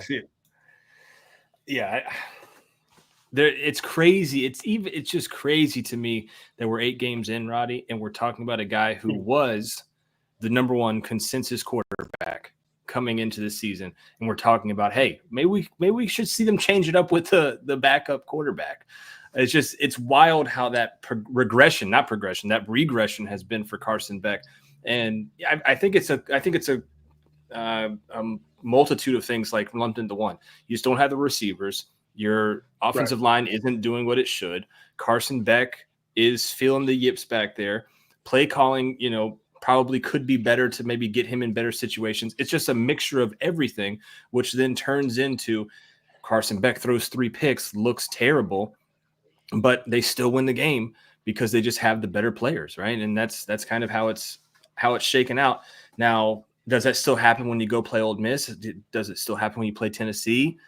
What happens when you get to the playoffs? Like there's some different scenarios this could run out, but there's also not a great team out there that I don't feel like Georgia wouldn't be favored to beat right now. So but you can only have 3 interceptions per game and win so many times. I feel like Georgia's got 9 lives and they've used 7 of them. You've had 3 different games this year in which your quarterbacks had 3 interceptions. Yeah. Again, you beat Texas with 3 interceptions, but here's the thing. You created 4 turnovers. You made the Longhorns turn it over to you 4 times. You came out of the game +1. Today, you were losing. You're tied. Then all of a sudden, and not the bobbled field goal was a turnover. It was just you had a special teams breakdown. But then you had C.J. Allen with his interception. So once you started getting back towards positive territory on the turnovers, now, net, you're just -2 and -3. You only have about a 30% chance of winning that game. I think technically they count that fumble Ruski hold as a turnover because Georgia recovered it. So technically, I think it does count in the stat book. But I totally get what you're saying. Well, I'm not going to lose my prop bet on that because I said they would have 1 turnover. we're not. Roddy's not losing his prop bet on that. I'm almost positive that is considered a fumble recovery since Georgia now had Florida fallen on it. Just would have been a turnover on downs, right at the spot. But Georgia did recover it, so it does count, I think, for that. Let me get Jordan JC in here real quick, Roddy, because he's been waiting a while. So, JC, what's up, man? What's up, brother? How are you? I'm doing all right. Give us your thoughts there, JC. That was fun. Was it? Not for my liver. No, it was. I mean, it was one of those that I just deep down did ever feel like we were going to lose. No, but still, I don't know. No, this one, it had a little inkling there. Most of the time, like they're not going to lose. When they went to the Yale transfer, I was like, if they lose this, I'm going to have to find another team, honestly. And they went to the Yale transfer early, so it wasn't pretty. But you know what? Everybody's been harping on the receivers. But back-to-back games, when you needed that play to extend the drive, who was there to catch it? Number 11, baby. Yeah. Back-to-back games, man. He had his drops against Bama that were like, there's your chance to separate, and then now you go to Texas, and then you when your team needed it, he was there. And it was like, How do you do today on the receiving end? 59 yards, 2 receptions. What do we? That's a pretty good average. 2 receptions, 60 yards. 30 yards of touch. What did we put the prop bet on the site? Didn't you put it at 60? Yeah. Yeah, I said over, and you got 59. So that sucks. Hey, good thing we're not keeping score this year. Yeah. We are. We will. 'Cause I'm kidding. Well, why did we had some success early with those what people call an extension of the run game? Some people call them receiver screens.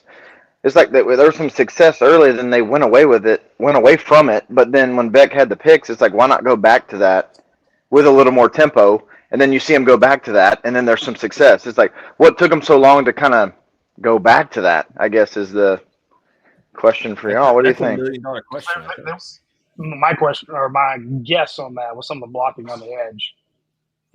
Those guys are catching it, drop them right there. It's like, man, I love when that play works, but Georgia. Yeah, when it doesn't, it's ugly. But blocking. Will you take that, or will you take it throwing to the other team? Will you take that over, or will you take it throwing to the other team? I mean, what's crazy on a couple of those 2 interceptions, they were driving. Yeah, they're moving. Yeah, Jurasik makes a big play, and then it just boom, throw it to the next team, or throw it to the other team. And I mean, I don't know, looking at his picks over the past couple of games, I guess teams are figuring out let's run zone against Beck. Yeah, because it seems like the zone is just eating him up right now. Like those linebackers dropping back or something is just he's not seeing it. And obviously that second pick, I think it was when they showed the replay, there were a couple angles and there's a lot of white jerseys. And I don't see a red. There was 3 guys that were going to intercept that pass before he got it to a Georgia guy on that second. Well, there's another one that was almost intercepted too, or a couple of them that were almost intercepted. His interception rate could be a lot worse. There have been a lot of picks, especially in the Kentucky game, that were dropped. Yeah. Mm-hmm. Why doesn't he throw it away? It's almost like he's scared to take a sack or scared to throw it away. I don't know. He took a couple sacks today that I think that he should. He didn't have time to get rid of them then, but I mean, sometimes. But it's he had good protection early. He missed Jacoby White. He threw a little high on, and then who was it? Cash Jones deep.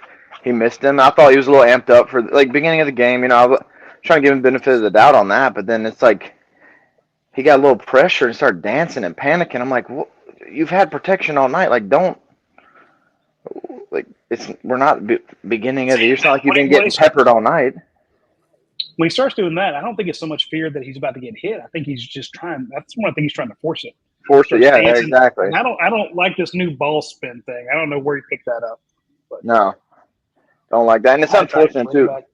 It's unfortunate too because I thought the defense. I mean, that drive right before half was a little discouraging, just because Florida looked like they were okay with running the ball out, running the clock out, and ended up getting 3 out of it. But defense, you go out there and you got to average starting field positions at midfield. It's what do you expect? It's kind of tough to send your guys out there to do that.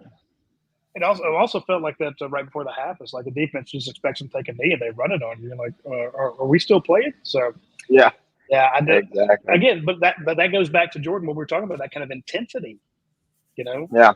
You saw the defense in the second half play with that intensity. It all changed to me. We had Dan Jackson and Aguero on the field too. Well, also when Harris lit that kid up.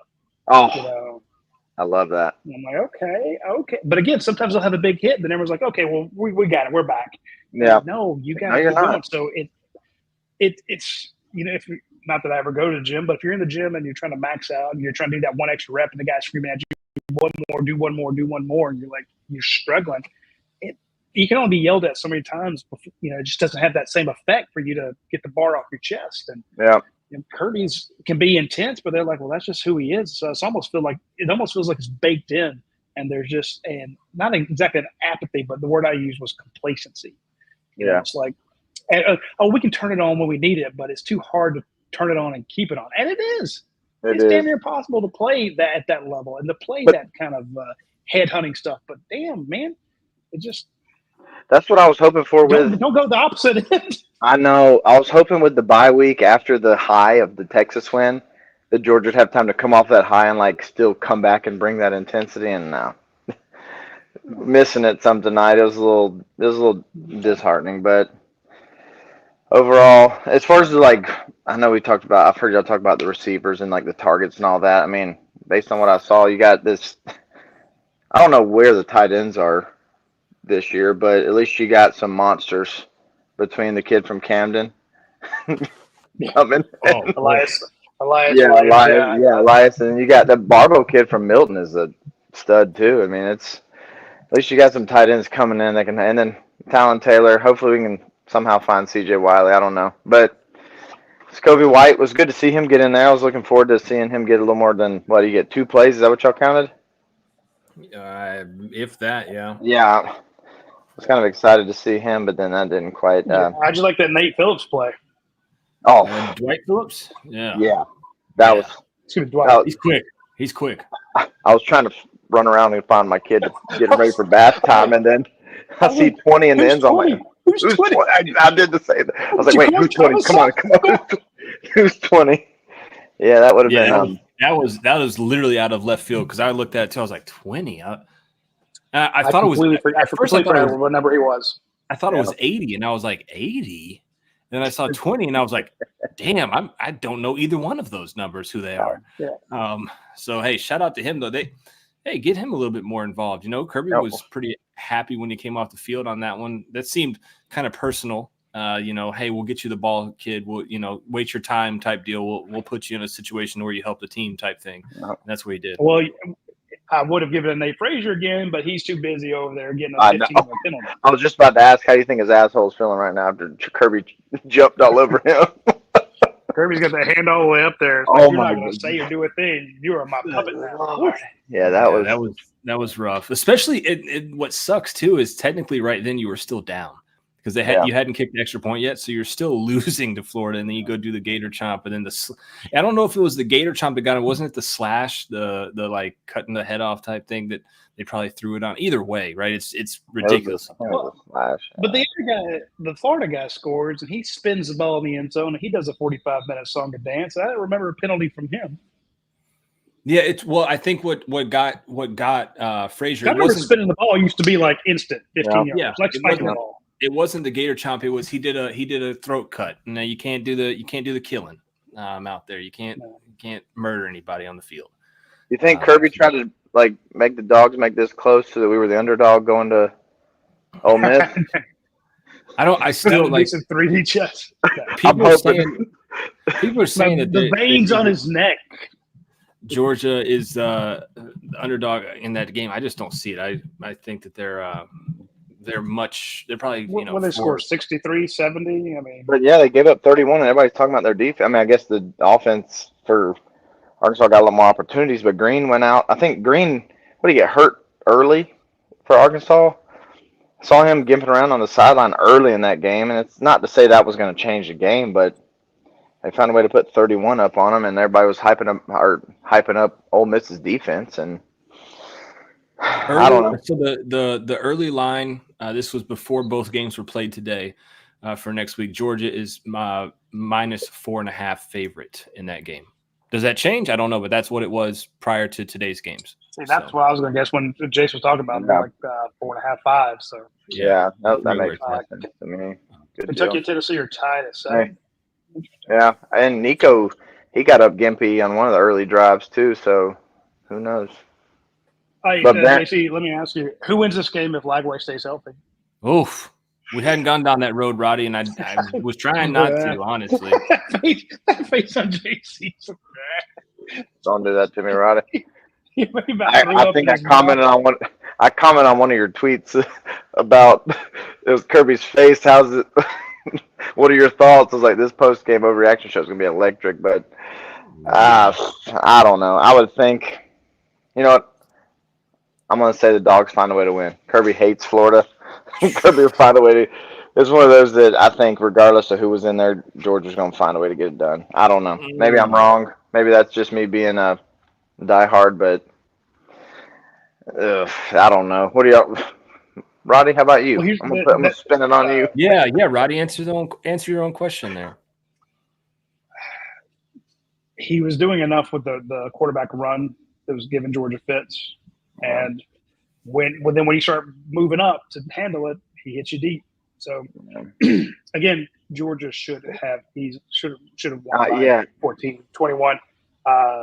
So in other words, I said it.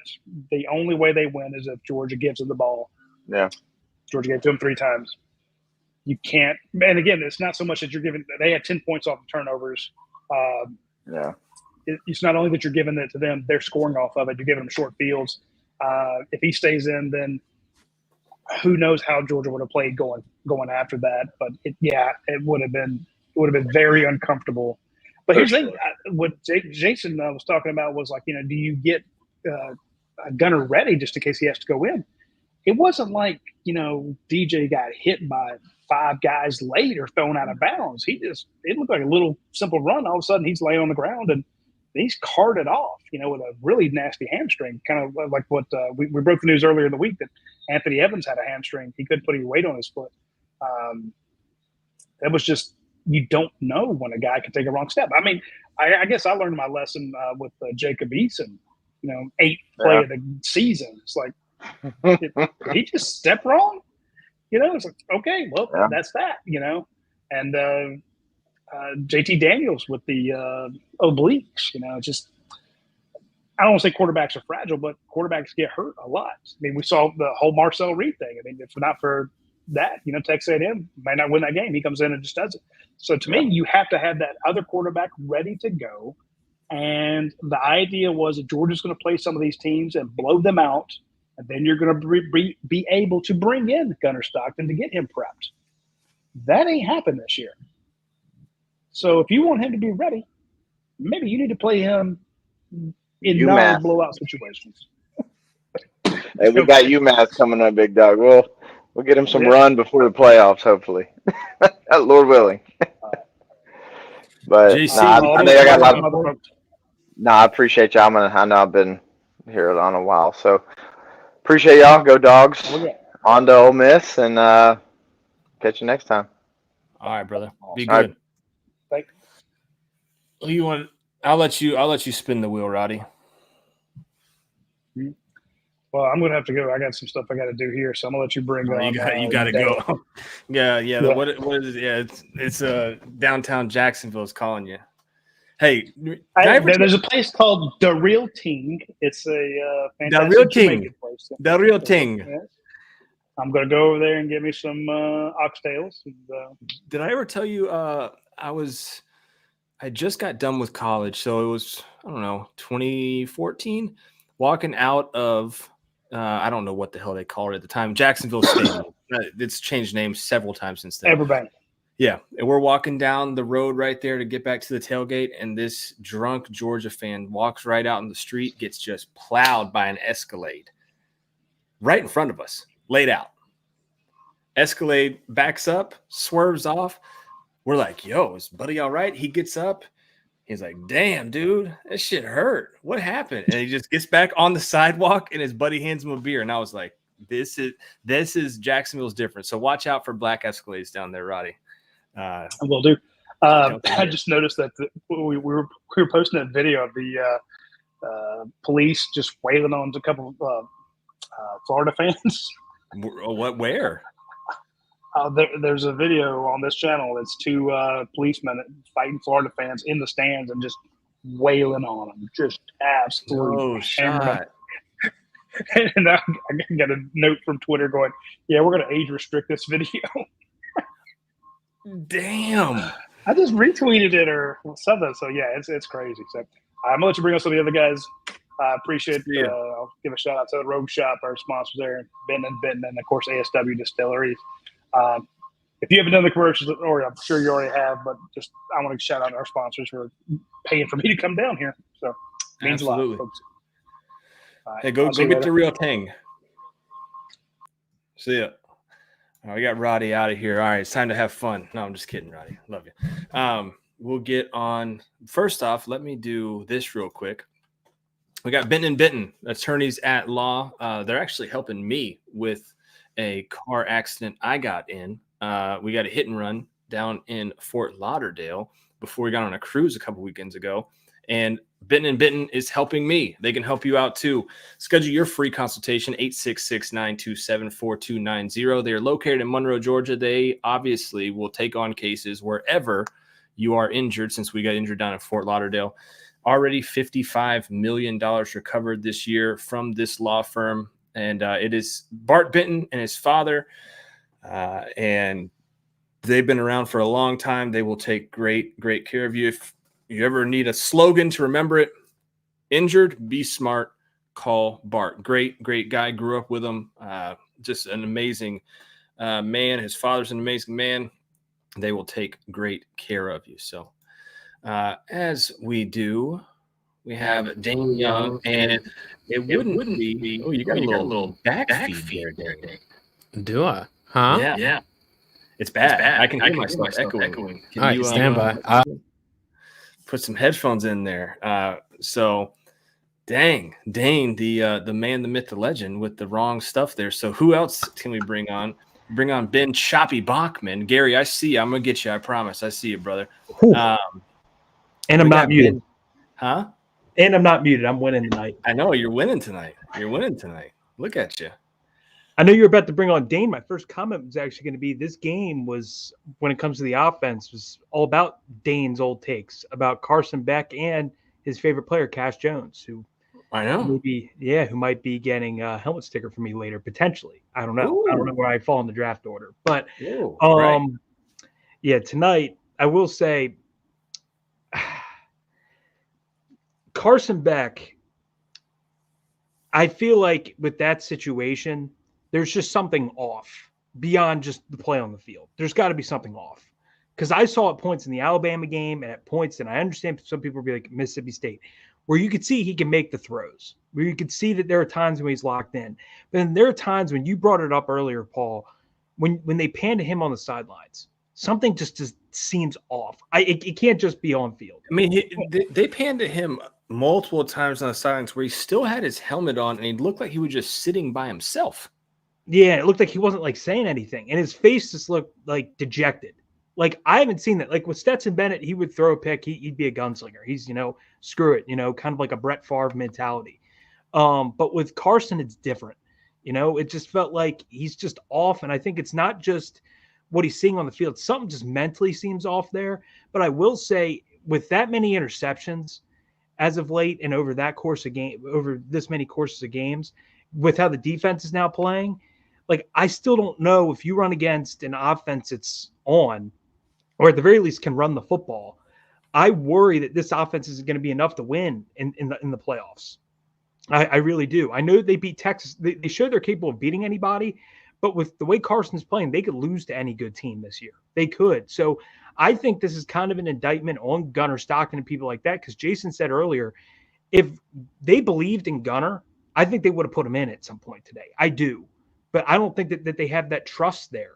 I think it might be actually the opposite. But before I get into my take, JC with the $10 dono, he says, "Go Dogs, take the dub in Duval and get out." I appreciate that. We appreciate it a ton, Jordan. Your support for the channel is amazing. It might also be that it's not so much they don't have faith in Gunnar; it's that if you bench Beck, his head goes crazy, goes bananas, and you won't get it back. But where's that right now? Like, that's the thing. Like, what's going to snap out of this? Because we didn't see this in the past. Last year, remember the first game, I think it was against South Carolina, and then I think they played Auburn on the road. I remember it's the fourth quarter when they played Auburn on the road last year. I'm like, okay, I'm starting to see it now with Beck. But a part of it was he had Brock Bowers and he had Ladd, and he knew he had go-to people. Yes, the receivers this year are not it. He doesn't have the difference makers. It's probably Dominic Lovett and Arian Smith are his top two. That's not going to cut it. Compared to an Ole Miss team you're going to see coming up has Watkins and Trey Harris and Juice Wells. They have weapons.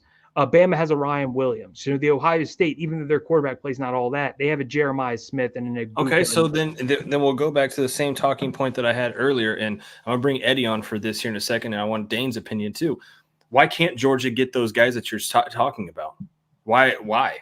I think pass stats and NIL. because Kirby's not going to pay big for NIL receiver. We know. Okay, so then you're stuck with what you've got here, and you hope to win with your defense, and that's what they've done.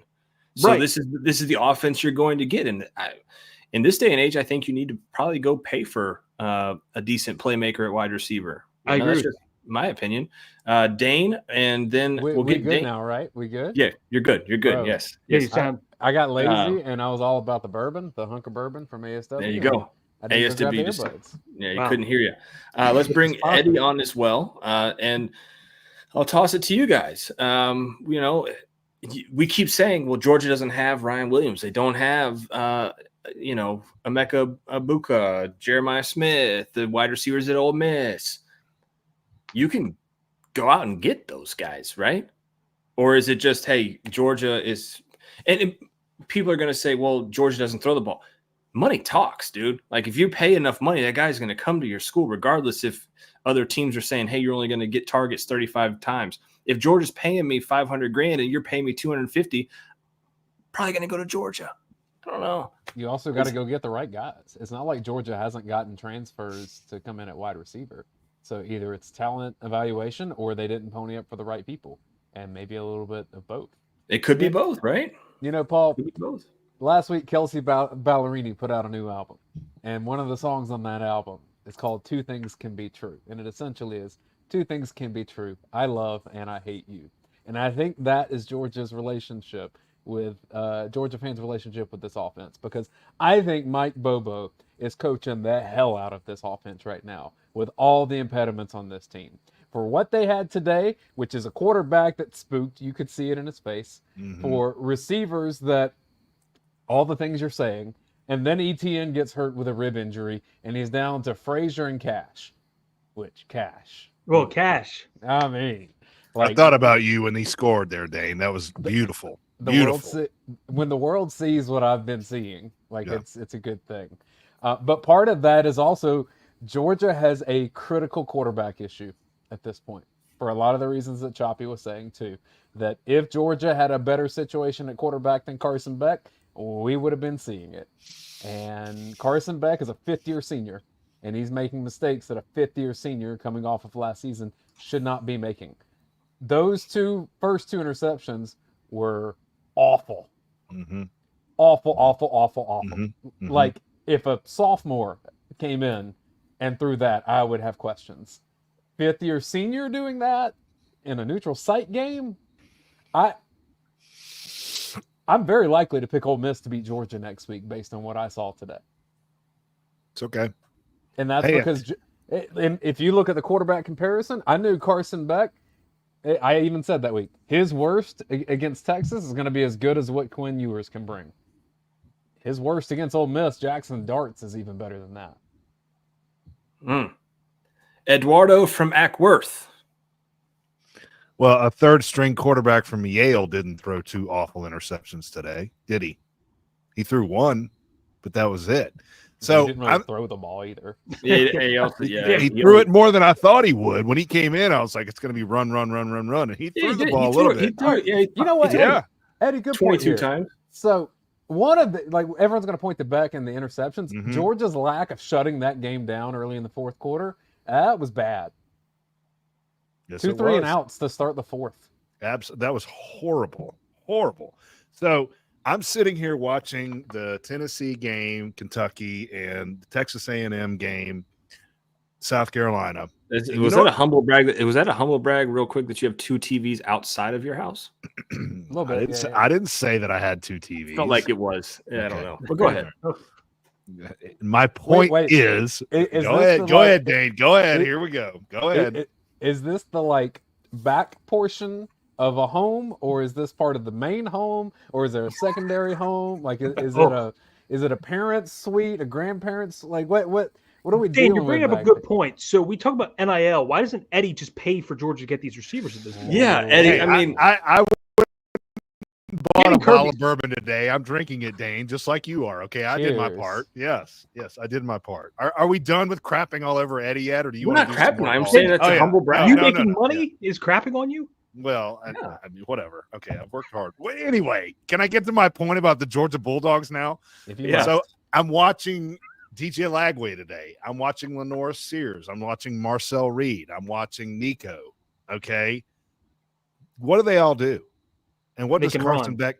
Exactly. This needs to be the last year that Coach Kirby Smart has a non-running quarterback. And by the way, Paul, we need to rename this show a post-game crap on Carson Beck show, because that's what this has been. It has been a crap on and I'm not saying we shouldn't. He had a bad game. He's had a bad year, okay? But part of this is not his fault. He is not a running quarterback, and that's what you have to have in 2024 to be elite. And this team is good. They're good. They're not elite. They're just not. And Carson Beck cannot use his legs to get you out of trouble. Now, he's making bad throws. I give you all that. I understand. But it's not entirely his fault. Can I ask you guys a question? Is Mike Williams hurt again? Not that I saw. Okay. Played well today. He's not on the stat sheet that I'm reading. Did he even make a play?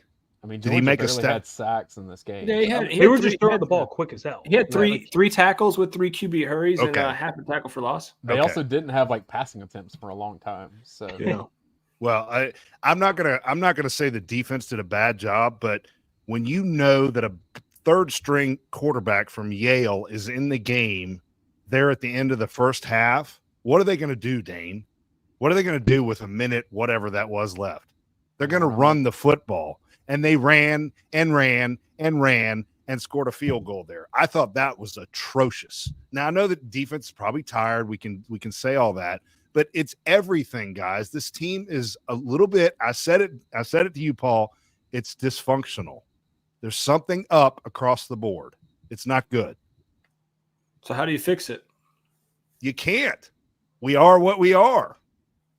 This is what we are. We're going to have to and you know what'll probably happen, Dane, you predicted already that Ole Miss is going to beat us. You know what'll probably happen next week? They'll go out and beat the hell out of Ole Miss, and we'll be like, hell yes, here we go. This is what we've been waiting for. And then turn around against Tennessee and struggle like hell and maybe lose a football game. I don't know. That's the way this team is. It's just like this every week, it seems to be. There's no fixing it. We are what we are. I think that's fair, but I also think that's the case of college football right now. Right. No, you're right. You're right. How many teams are there? All right, so Oregon is allegedly the best team in the country. I think Oregon could lose to 25 teams, depending on the day. Almost lost to Boise.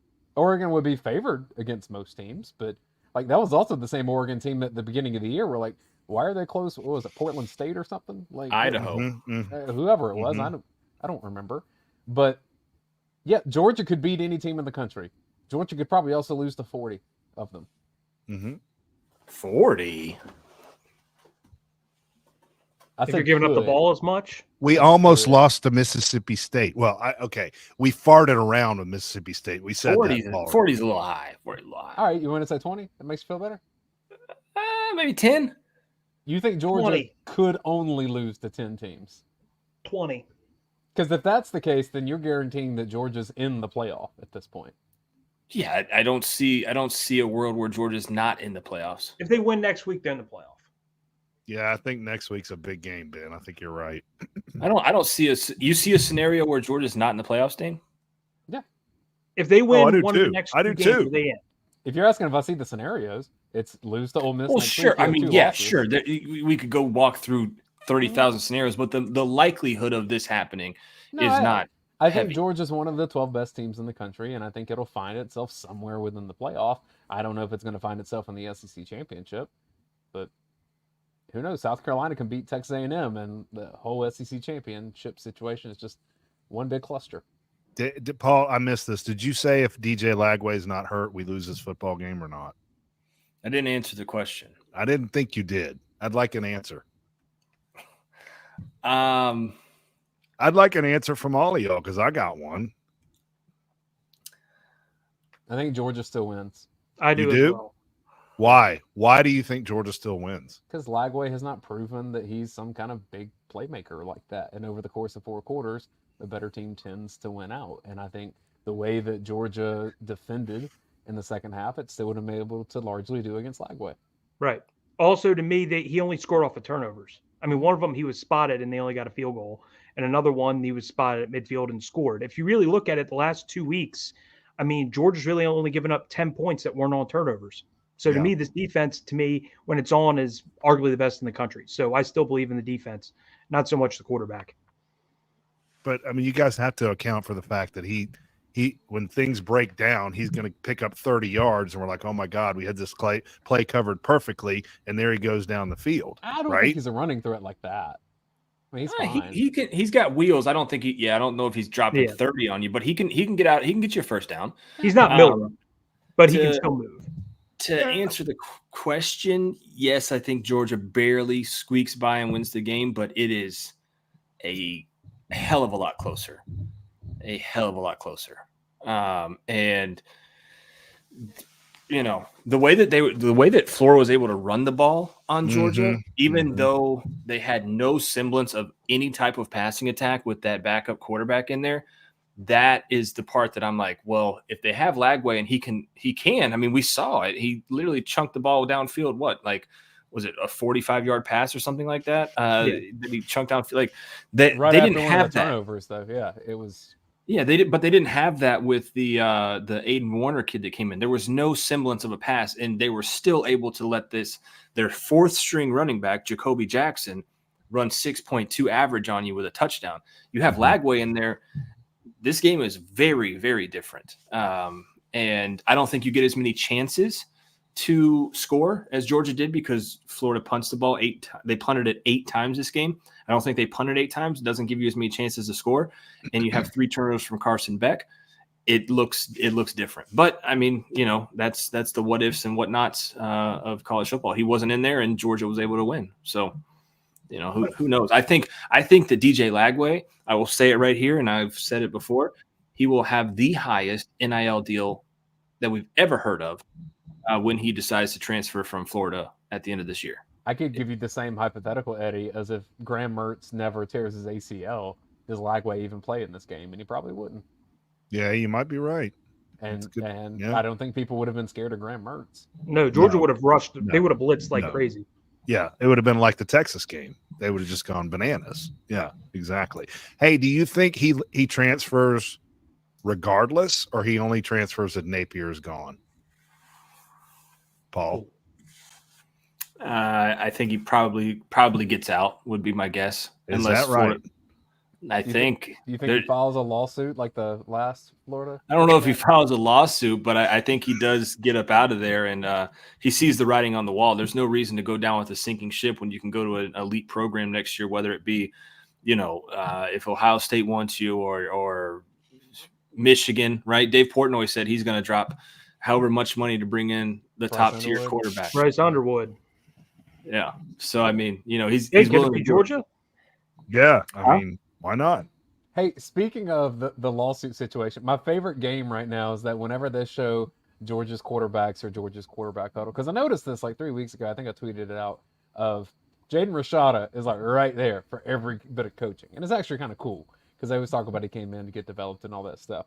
But at some point, I got to think, like a day like today where Carson Beck is just like playing booty football and Jaden Rashada is just like right there, like, you know, in the face, like trying to soak up everything that's happening there. He's got to be like, dude, just chill, like back off a little bit.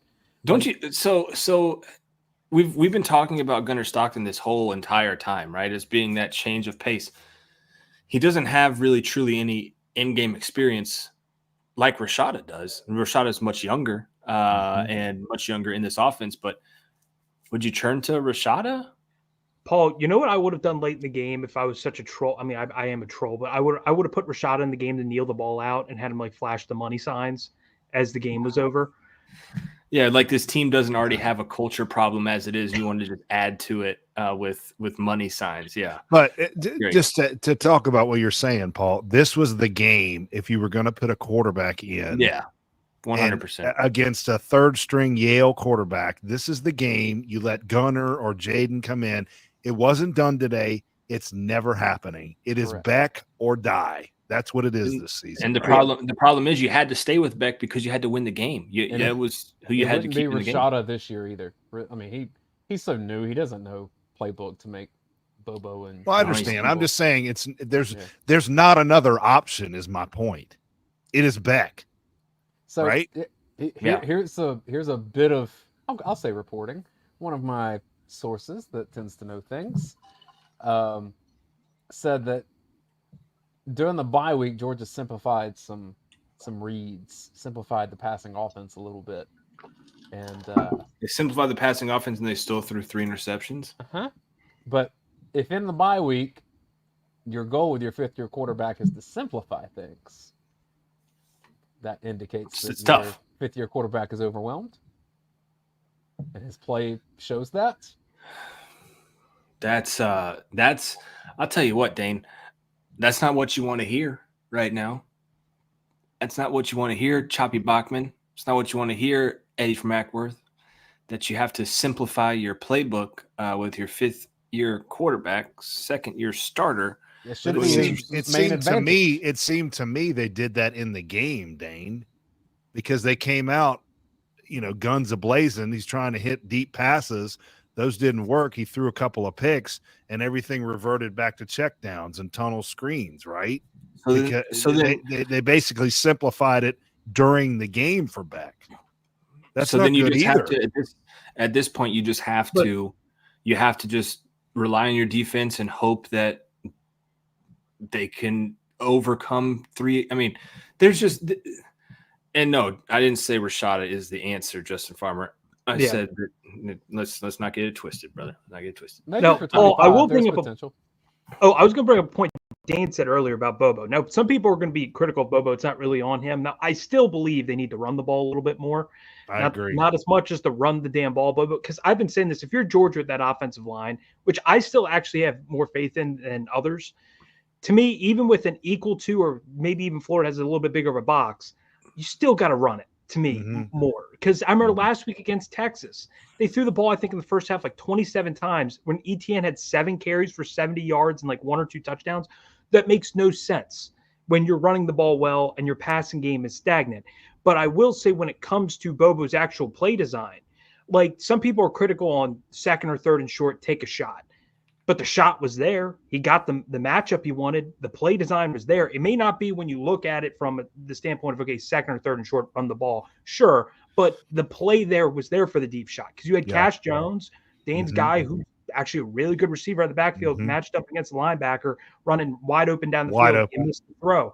And then even a play that succeeded, it was a 3rd and 9, and people are like, why are you running a screen pass? But the screen is right there with all the space that he was seeing. So even though you don't really like it from, okay, it's 3rd and 10, run a screen, or it's 3rd and 2, take a shot when you're at midfield, but the play designs were there. They missed executions all across the board, whether it was the receivers or Beck, were missing those, but the plays were there. So to Dane's point, even though some of them you're like, I don't like it that it's a, 2nd and 1 or whatever, and you're taking a shot downfield. But if the play design's there and you're not making the throw, he made the right call, but you got to execute. And that's the thing where to me, it's on the players. Bobo needs to run it a little bit more, but I don't want to hear the Bobo talk when it's clearly the players that he has that are not executing.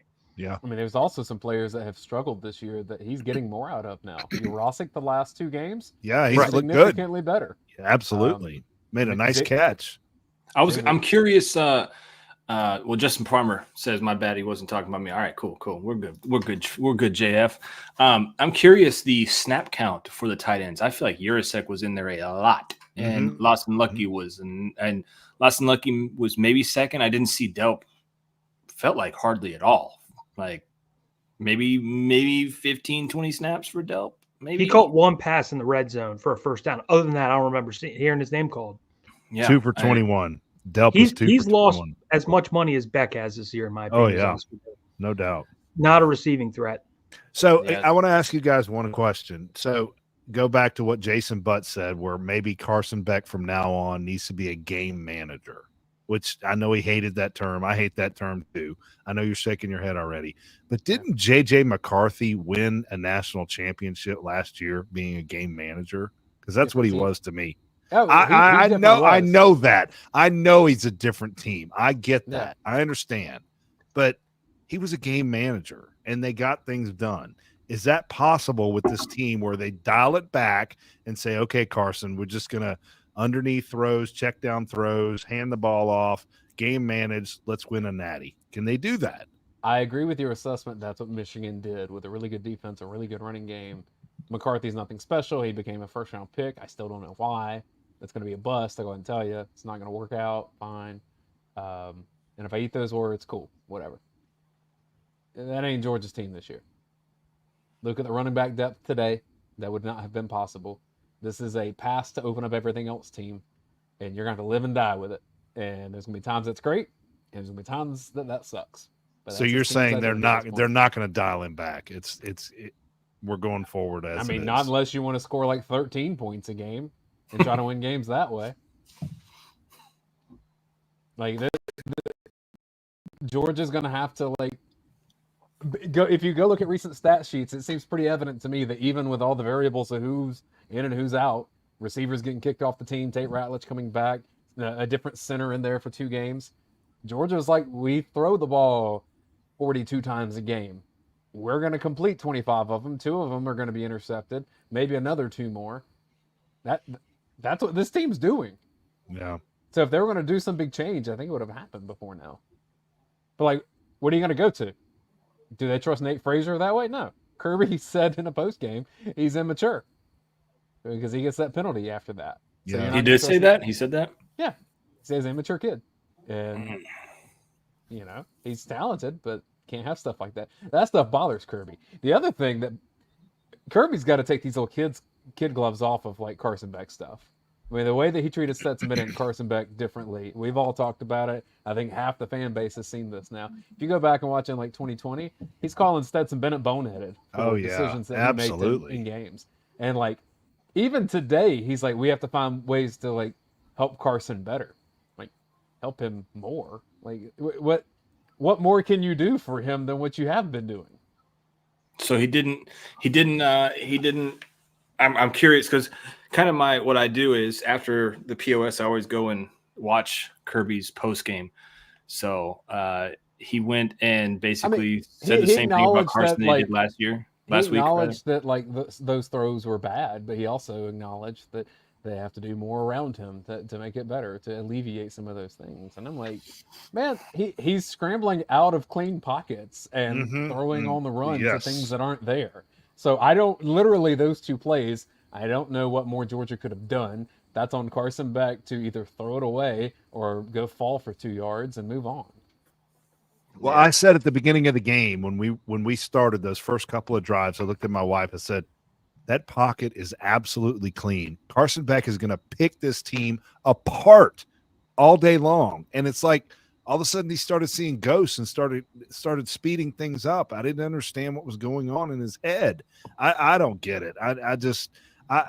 And Dane, the coaches understand better than anybody how to approach these kids, right? What worked for Stetson Bennett is not necessarily going to work for Carson Beck, okay? He may go into a shell. I don't care about any of that stuff. Just play better. Just stop throwing it to the other team. Make a good read. This kid, we've been told over and over, processes information faster than anybody on the planet. Well, he's processing information and throwing it to the other team. Stop doing that.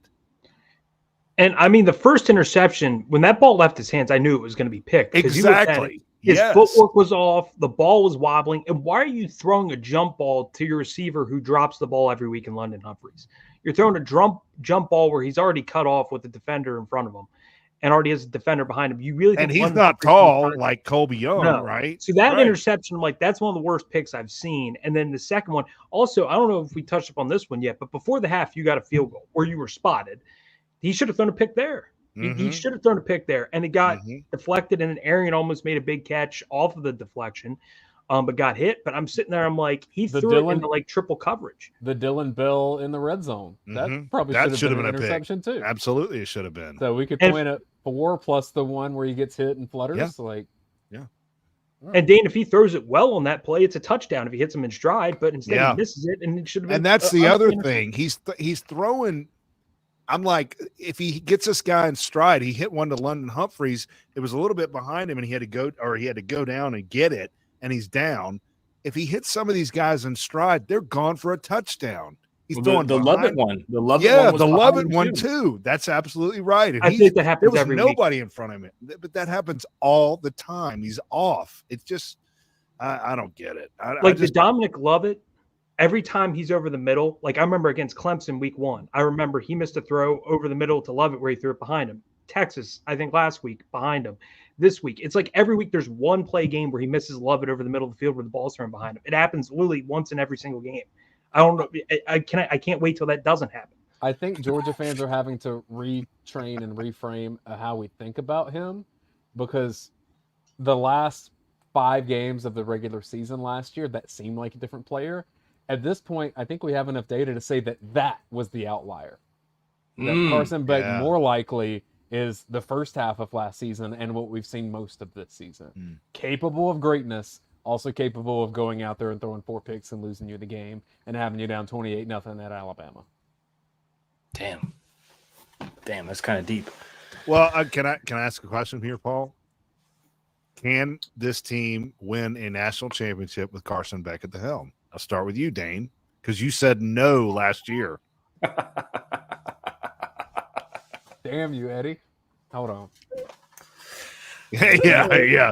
Refill. Let me go another 4 here. Oh. The question is, can Georgia win a national championship this year with Carson Beck being its quarterback? When last year I said no. And you were right. I'm going to flimsily say yes, but man, I don't believe it. And it's because of the landscape of college football right now. Yeah. Where I just don't see a team that I look at and say Georgia can't beat them. Can Georgia beat Miami? Yes. Oh, yeah, sure. Okay. Oh, Cam Ward, he has too many plays where it's like if someone watched that Cal game, that late night, I think it was till 1 or 2 in the morning. He had some of the worst. He had some interceptions that were worse than Beck's with the way he was playing. Now he can still make some big throws, and Miami's defense is also terrible. No, I agree with you there. The defense is not good. You're right. But I look at it and say, this is the question I was going to ask all of you. Is there a quarterback in college football you really trust? Is there one? Because when LSU won the title, they had Burrow. When Stetson won it the second time, you're like, he already won it once. When Bama had it, they had a first-round quarterback. Those other teams, I'm trying to think, in years before, Can I rewind the clock to halftime of LSU A&M last week and answer the question then? Because I've been on this Nussmeier train for a long time, but man, he made it hard for me to defend him in the second half. You can't. And I think Ben raises a great point there. Look around. I was going to say Cam Ward, but you made a good point about how he looked bad in that one game. So there's probably not a quarterback you can trust around the nation right now to win you a title. I think Dylan Gabriel at Oregon, from what Will said, Dylan Gabriel's one. I would 100% take Cam Ward. I would take Cam Ward. I'll give you a sneaky one here because the stats aren't there. I still haven't given up on Jackson Dart either. I have. Yeah, I have a title. Yeah, I haven't. No, I think he could. I think he could take you to a title if he had the right pieces around him. Sneaky one to me is Notre Dame as a team and Riley Leonard being the quarterback that game manages that. That's what a game manager looks like. But look at the names we're naming. These years past, you would see college football playoffs where you'd be like, man, there's 4 first-round quarterbacks. Last year, I'm trying to think. Your Falcons, even though I know you guys were pissed when I remember draft day. I've never seen Paul anger in his life. He literally didn't text me. I reached out to him. I thought he was gone. When they drafted Michael Penix, and then I remember Bo Nix nearly made the postseason last year. Quinn Ewers are like, oh, he might be a first-rounder. All these quarterbacks every year, it's like, oh, first-round quarterback first. This year, I'm sitting back. I'm like, okay, Dylan Gabriel is on his 3rd team. Yeah, he might be one of the top 3 ones. He's on his 3rd team, and he's like a 6-year quarterback. That's the one we're saying. I'm sitting back and I'm like, there's no elite quarterbacks. And it's shocking I'm saying this, but Shedeur Sanders might be the best quarterback in college football. I didn't think I would ever be saying that. But Colorado's not going to be in the playoff. The NFL is going to tell you that with the draft. He'll be the first quarterback taken. Oh, yeah, 100%. And with that, I'm sitting here and I'm like, Shadeur's a good college quarterback, and I think he could be a decent pro if he cuts out some of the, non-football stuff. I mean, he just focuses. He's a really good player. But at the same time, I'm like, there isn't those elite quarterbacks. They're just not there. Even Dylan Raiola, I watched him last week. I know it's Ohio State and he's at Nebraska. He made some terrible plays last week, and he's a freshman. I get it. But I'm sitting down, I'm like, Nico's been bad this year. Jackson Arnold won the Elite 11. They're like, he's going to be a superstar. He got benched. Like all these elite quarterbacks. I remember USC took the guy, Malachi Nelson. He's not even a starter at Boise State. Like I'm sitting back and I'm like, these guys are just not good. This is the worst quarterback play I've ever seen in college football. So the at his best, Garrett Nussmeier is that. But I think he might be the best. What we saw second half against Texas A&M does not give you any confidence. Yeah, that was terrible. That was the first time his offensive line gave up pressure this year. I mean, literally, I don't think he had been sacked up until that point. I'm still a believer. Paul, you ask, like, well, I guess Eddie asked if I think Georgia can win a title with Carson Beck. I still think LSU's in the national championship hunt, which is pretty wild to say right now. Paul, do you think we can win a national title with Carson Beck?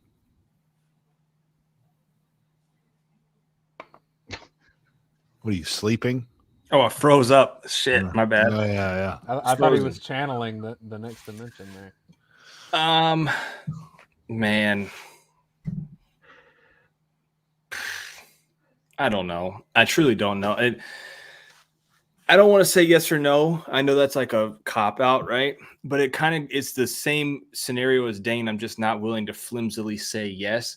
Is college football this year is so different that he very well could. Mm-hmm. If this was last year and we had 12 teams and the quarterbacks that were in it, I would say no, right?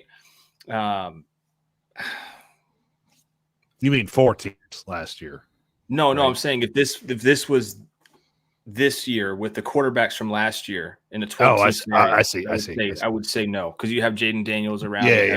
Those guys around. Like I would say no. But there's not, like to Ben's point, there's not a quarterback out there that can truly scare you. Like Colorado's not going to make the playoffs. So I think he could. Yeah. So I'll say flimsily yes, much like Dane. I think he can. But it wouldn't be because of him. I'll put it that way. That's a great point, Dane. That's a great point. It won't be because of him. It'll be in spite of him is a little strong, but it'll be because I'll go back to the game manager, right? That's what he needs to be. Yeah, I think I don't know. I do have an answer, even though like a part of me after watching like Carson Beck's not it. I think yes, because who other than Alabama has ever proven they could beat Georgia? Nobody. And also, here's one thing. There's one point.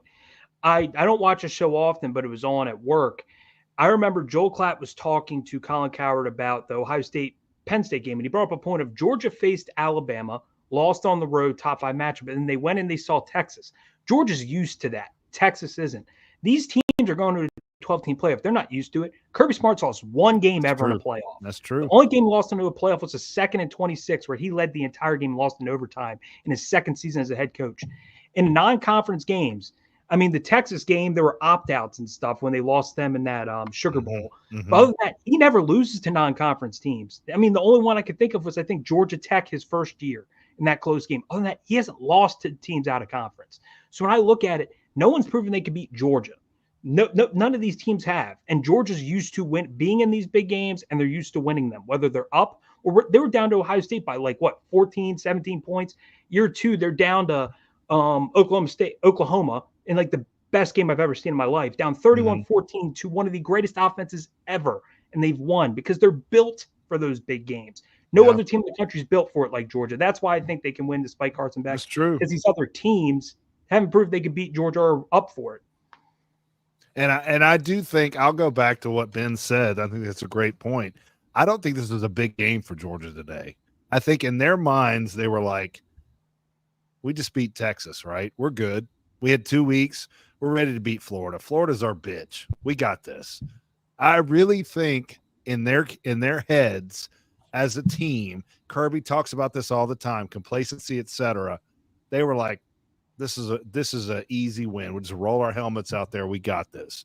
And they got smacked in the mouth at times against Florida, right? And they weren't ready for it. So they won the game. Give them credit for it. But, I mean, and next week's going to be maybe it'll be us against the world. I think, what is the spread now? 4 on Ole Miss? 4.5. 4.5. I bet you that's a pick 'em before the week's over. Is that crazy? I don't think so. I think Georgia's No, still the you favorite. think so? It'll stay? Yeah. Okay. I just don't think that Vegas is going to be confident in Kiffin. If it was Alabama or someone or But Texas, they're at home. That doesn't mean anything. I mean, no. when does Lane Kiffin beat a Kirby Smart or a Nick Saban or something like that? He never gets those wins. This I is a just different think, Ole Miss roster, though. That's the only thing to me. Like Walter They got some Nolan, players. like, whew, I know. Trey Harris. I'm gonna use the restroom real quick. In my spot, I'm gonna bring on Gary, and then after Gary's done raining, Dan, can you bring Raleigh Dog on? got you. You want me to get off, Paul? Oh, well, he already got off. Paul Hi, ran Gary. away. Hey guys, can y'all hear me? Yeah, we got you. All right, let's let him cook. Hey, Dane, I think you're gonna need to send me some of that bourbon because this thing gonna drive me back to drinking. I'll drink up for you. Let's not give some bad habits here. But you want me to bring it hot? I Well, want you of to be course. you. That's what I want. Okay, first off, before I bring it hot, how long is ETN gonna be out? We don't know yet. Yeah, Okay, probably not long. He was I'm celebrating disappointed. after the game, so like he was like walking around the field, high five. Yes, he was. That's usually a decent sign. That if it was something that required more than that, they're usually in the locker room. I'm really disappointed with our team as a whole. Our team as a whole does not have a damn identity right now. Period. Even the defense. Period. No offensive leadership whatsoever. That's what Beck was supposed to be this year. He's not getting it done. And we keep talking about the interceptions. The interceptions ain't what's causing this.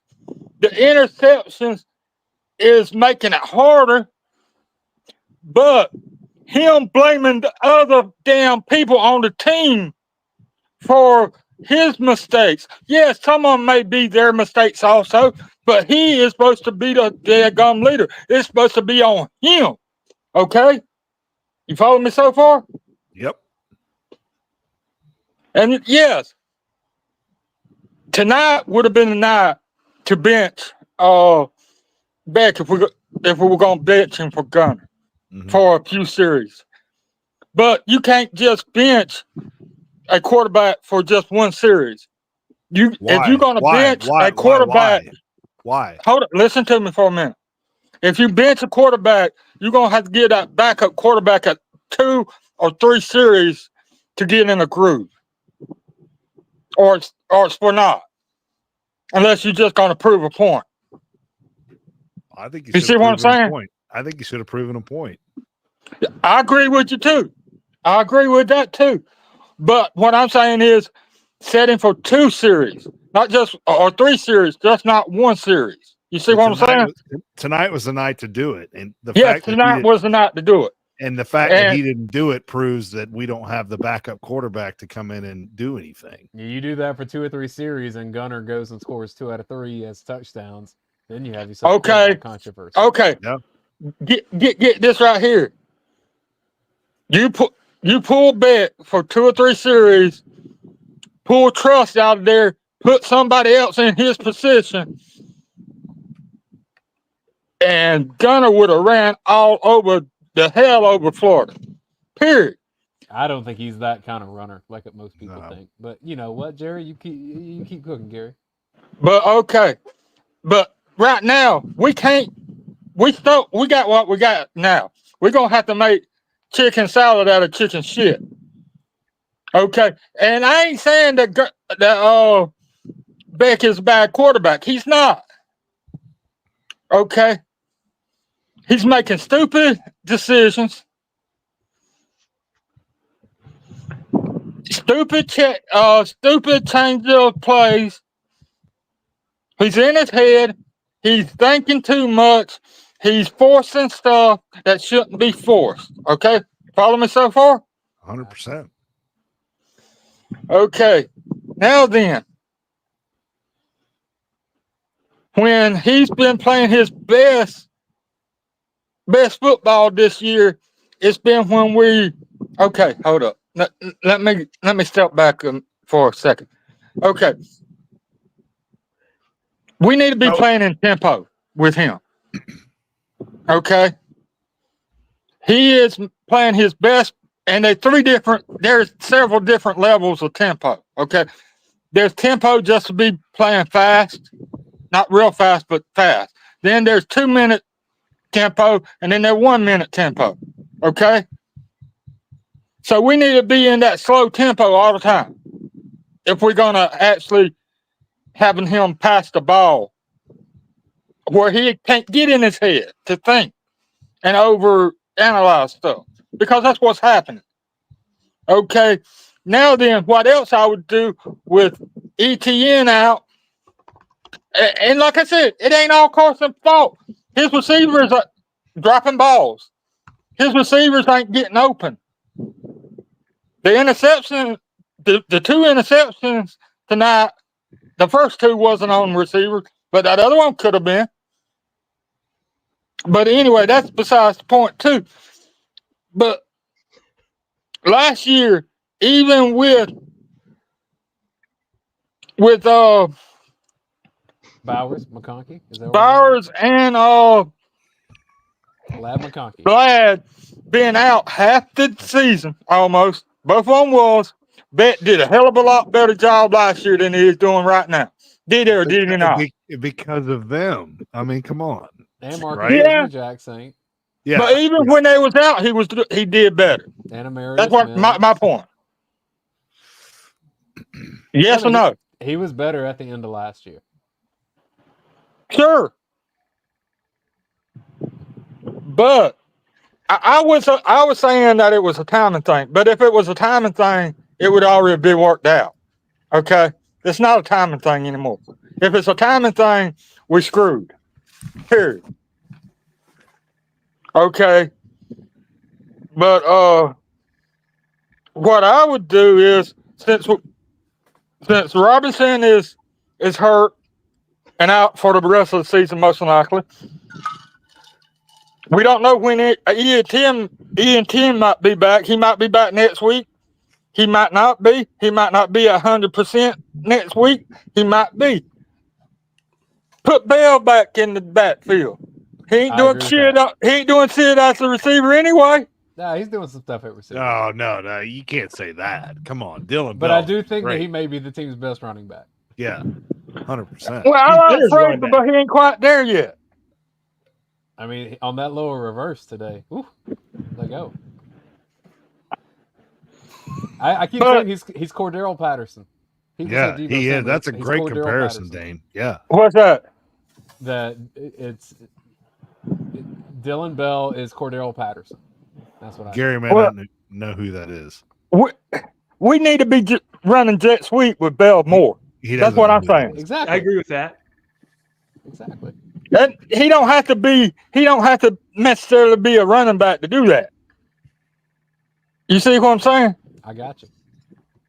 But in that position, even if he is lined up as a receiver and we run a jet sweep, he's acting as a running back. All right. So, Gary, let me ask you a question. So, in a perfect scenario tonight, we bench Carson Beck and Gunnar Stockton comes in and wins the game going away 50 to whatever. Is that what you'd like? I'm not being a smartass. I'm seriously asking you that. No, I don't like that either. Because truthfully, I don't. With the problems, I like I said, we got to shore up our offensive line for that to work. But you've been crapping all over. You've been crapping all over Carson Beck since you came on here. No, I ain't crapping on him. I think he is a real good quarterback, a decent quarterback. He showed it last year. I wouldn't trade Carson Beck out now. You can't. Okay. So where's the issue then? The issue is you got to change. We got to come up with an identity, number one, which we ain't got. And we got to stop with the stupid ass plays that we we having. The players need to execute the plays that are called. He needs to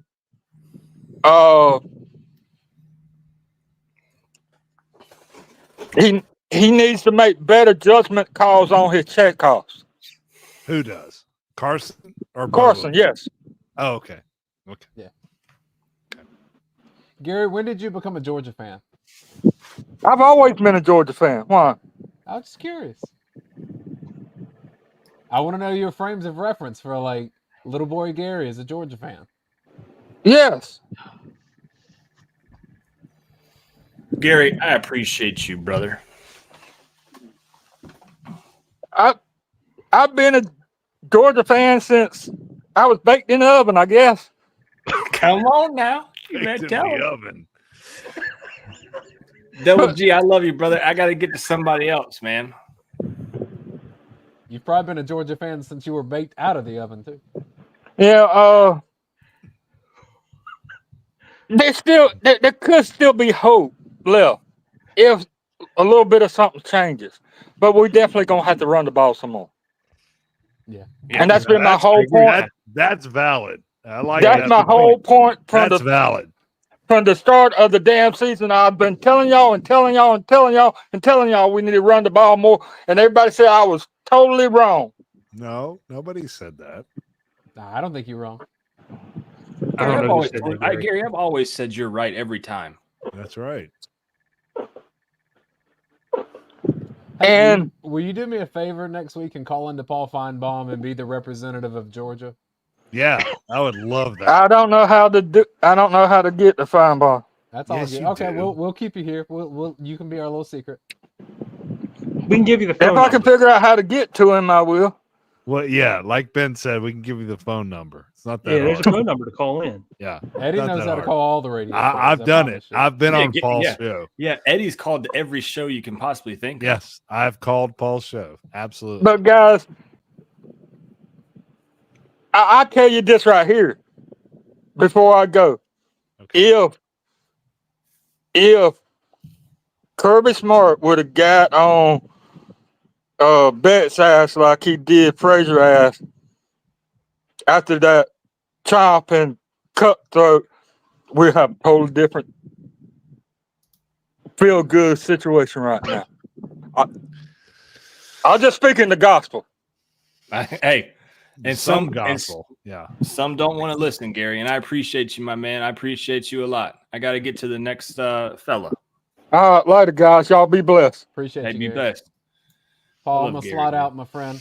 All right, Dane. See you later, buddy. But I'll. Hey, I'm working with Eddie tomorrow. Yeah, Can't wait, Dane. Looking forward to it, Dane. Cool, man. People say it's better when Paul's not there, so we'll see. One of those would be me. Yeah. I'm hosting. we'll the be State an Power elite Hour. show. So it'll be me, it'll be Andy, it'll be Eddie, not Paul.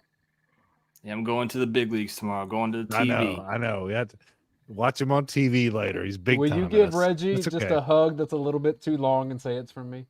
Yeah, absolutely. Cool, man. Appreciate you. See ya. Thanks, Dane. You want to take Gary with you to TV?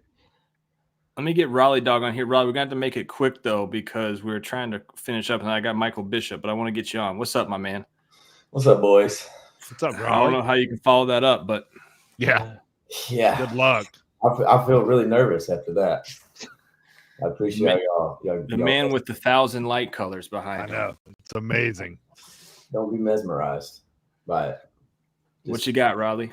Try to focus, Paul. I mean, just to, and I haven't heard the whole show, so I don't know what's been said, but just to bring a little balance to the force here. Any win over Florida is a huge deal. Any win. 100%. Is a huge deal. To win 4 in a row is insane. This run we are on is legendary. Kirby's 7-2 now. Mm-hmm. Yep. Raiders.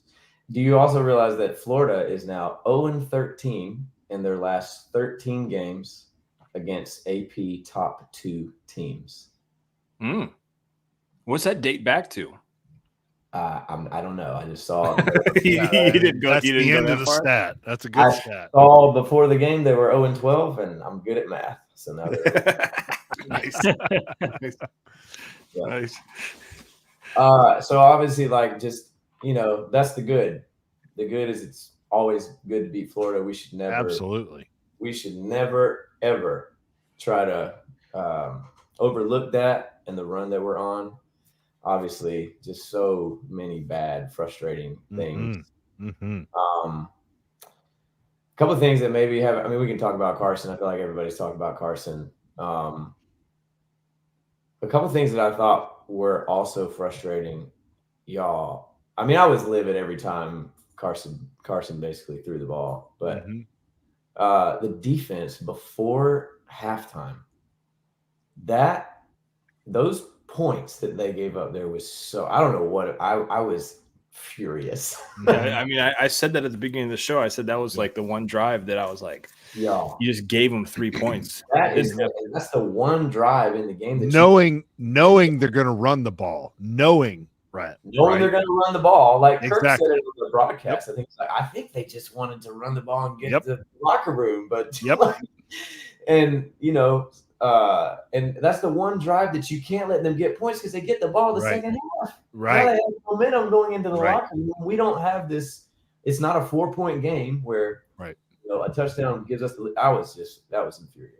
Yeah, it was terrible. Oh, I'm with you. It was so bad. Of course, Carson. Do we really even need to say anything about that? I know you want to make this quick. So, one thing that I at least want to get a comment on is, and as bad as he was, and this was the first time this season that I was like, maybe we really should give someone else another shot. This was the first time, and I was not Austin, alone in that. Texas. I don't think you're alone in that. No. Well, I think I might be more alone in the fact that this was the first time for me. Like, not against Alabama. I was in. No. In Austin. That was I think you might. Yeah, that I think there was some that said it against Bama, and you weren't there. I hear you. There was a pretty big yell, I feel like, for this game. Yeah, this was bad. This was the time where I'm like, man, our season might end prematurely because of one player. Well, and I think also, I think Georgia saw that Texas, although it didn't work out for them, even with Quinn Ewers, they weren't afraid to go to their backup to try to shake things up when they knew that, because you could clearly tell that, like, just Carson wasn't feeling it at the moment. Here's the thing, though. We got to be careful with that because Quinn and Arch and Carson and Gunner is not the same thing. And I don't even mean from a skill standpoint, a skill level standpoint. My biggest fear with Carson Beck before this season started was not anything having to do with what he can or can't do on the field. My biggest fear with him was all of the freaking hype. You're going to be the number 1 pick overall. You're a Heisman front runner of preseason. The offense lives and dies with you, bro. You're it. And we're going to take the momentum from last year. Y'all, I don't think Carson is that dude. I like Carson. I've been supportive of Carson. I still am going to support Carson because let's all be honest, he's going to be our quarterback. He's not getting replaced. No, there is no replacement. So I'm kind of like Gary. If there was a game to do it, this was it. You gave Gunner a second half against a third string quarterback for Florida, and you let him figure it out, and then you roll. Like it's not going to happen. That was my biggest fear with Carson, is that he couldn't I don't think mentally, and I'm really not trying to knock him. I just don't think that's his thing. I don't think he's that kind of dude. I don't think you can. I think he needs to be not too high, not too low. Stay focused on the task. Just do football, bro. Don't do Hollywood hype. Do football. When nobody was talking about you last year, you were killing it. He was arguably at least the second best quarterback in the SEC. And I just don't think Carson's that guy, and that's the point I'm trying to make. You can't do the it's just delicate to throw in Arch like they did with Texas did with throwing in Arch, because I think that would bury Carson mentally. You know, I don't dude. Right, Man. but that's the problem. I guess a lot of people are having. If you can't handle that, then how are you going to handle the 12-team playoff? You know, I with you, and that's why I'm sitting right here with the funky light and Kirby Smart coaches. I'm wearing his jersey, and he's the one coaching the team. Right. Riley, man, I hate to cut you off, brother. I really do, because you normally take us to the end here. But I've got one more guy sitting in the background I want to get to. He hasn't come on the show ever before, I don't think. Get him on here before we do our helmet stickers. Before we throw out the helmet stickers. So, hey, go check out Riley Dog. He won't say his name out loud, but he's a multi. What is he, like platinum? You see that platinum thing in the background? I actually listened to his music, man. It was really good. It's Christian music. It was really good vibe. So. Check them out. Hey, can I one last thing? For sure. That Daniel Harris hit gave me some life, though.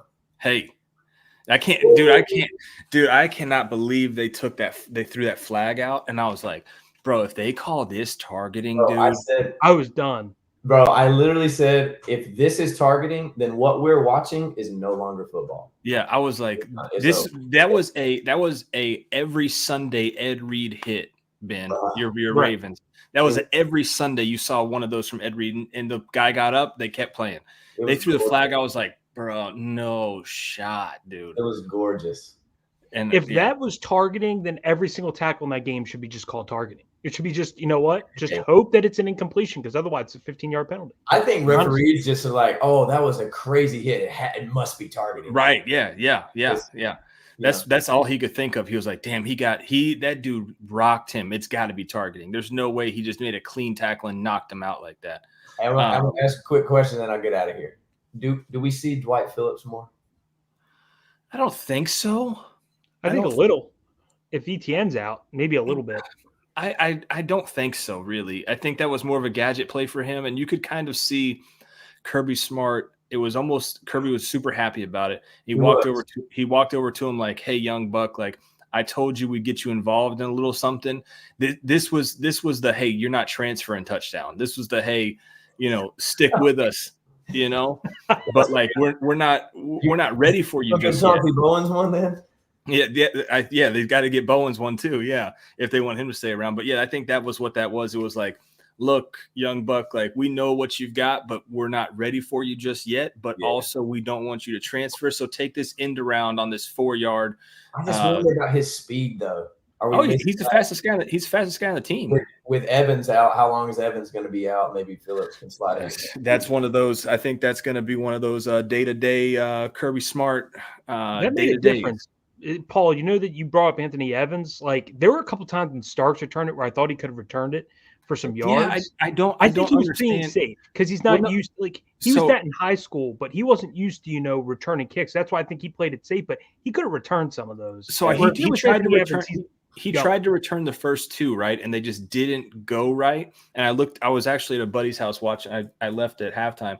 I looked at him. I was like, all right, the Starks experiment at punt return, I'm done with that. Like it's I wish it wasn't Starks to begin with. You can't even you can't not return punts, and you can also not risk getting him hurt. Right. And am I crazy? Didn't I might just be totally dreaming this because Kieris returned a ton of punts too. Didn't Dom Lovett return some punts? Yeah. I would have liked to have maybe seen him. It just it seemed like after the first two that Starks tried to return and that just nothing happened. Special teams was like, hey man, you're just gonna fair catch these no matter what. And he had 10 or 15 yards on like 2 of them, and he just fair caught him, and you're like, all right. And you could tell that it was like, we know Starks can catch the ball, so just fair catch it. I don't care where you are on the field. You're not returning it. It just seemed like that's what it became. So I would have liked to seen Sakovi White back there since they got him in the game wide receiver. Sakovi almost made a acrobatic catch, which is also kind of this also off topic a little bit, but on topic because we're talking about the Dogs. That's his first pass attempt to Sakovi White. And it's a true freshman going down there trying to one-hand it over somebody. Like, I don't know if that's the right time to try to get him involved. And then now he's just going to go sit on the sidelines, and that's the only time that he got the ball sent to him. And little stuff like that can just kind of mess with your brain. Like, that was my only chance. I had to make that play, but really it was a overthrow that he would have made a miraculous catch on had he actually caught it. Yeah, I hope he is one of those stories for us that we get him going late in the season and can help us in the postseason. Maybe he just seems he was the talk of, Ben. You heard it, not just Nate Frazier, but Sokovia was the other guy that everybody was talking about on offense, and we've rarely seen. I mean, literally, we saw him for the first time tonight get it overthrown, and he almost came down with that. So, yeah. Cool, Raleigh.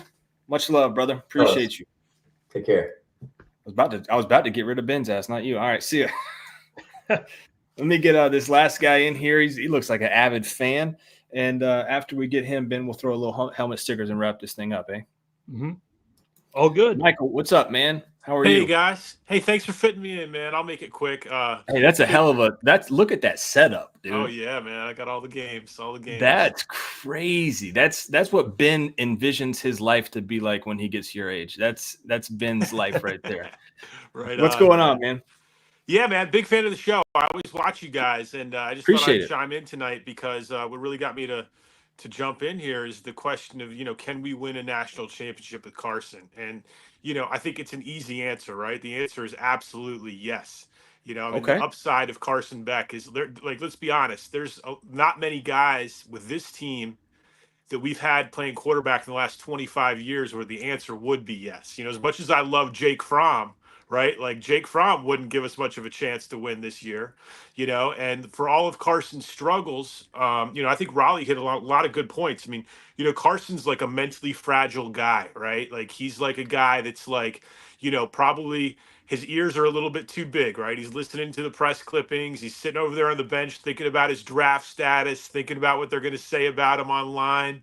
And like, when I watched his press conference tonight, like I felt bad for the guy. You can tell he's like really taking it hard. He's sitting there, and the mood in the room where they're asking all these questions, you would think we lost the game, and this is a guy that has only ever lost to Bama. And the fact of the matter is, like, every time we need a big drive, like at the end when it's third down and it's getting scary, he finds Arian Smith for the big completion, just like the Texas game. So, like, I mean, I'm as frustrated as anyone, right? When Carson's, making dumb plays in the beginning.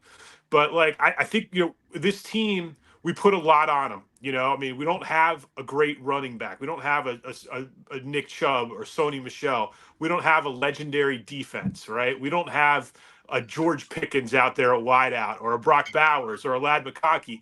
And I think when we came out in the first half, like, we had a game plan where we've got Carson sitting back there trying to pick apart the defense like he's Tom Brady, right? And I think the most positive thing that happened in that game is, like, once we realized Carson was rattled, he'd thrown 3 interceptions, and okay, we need a touchdown drive now to tie this game up.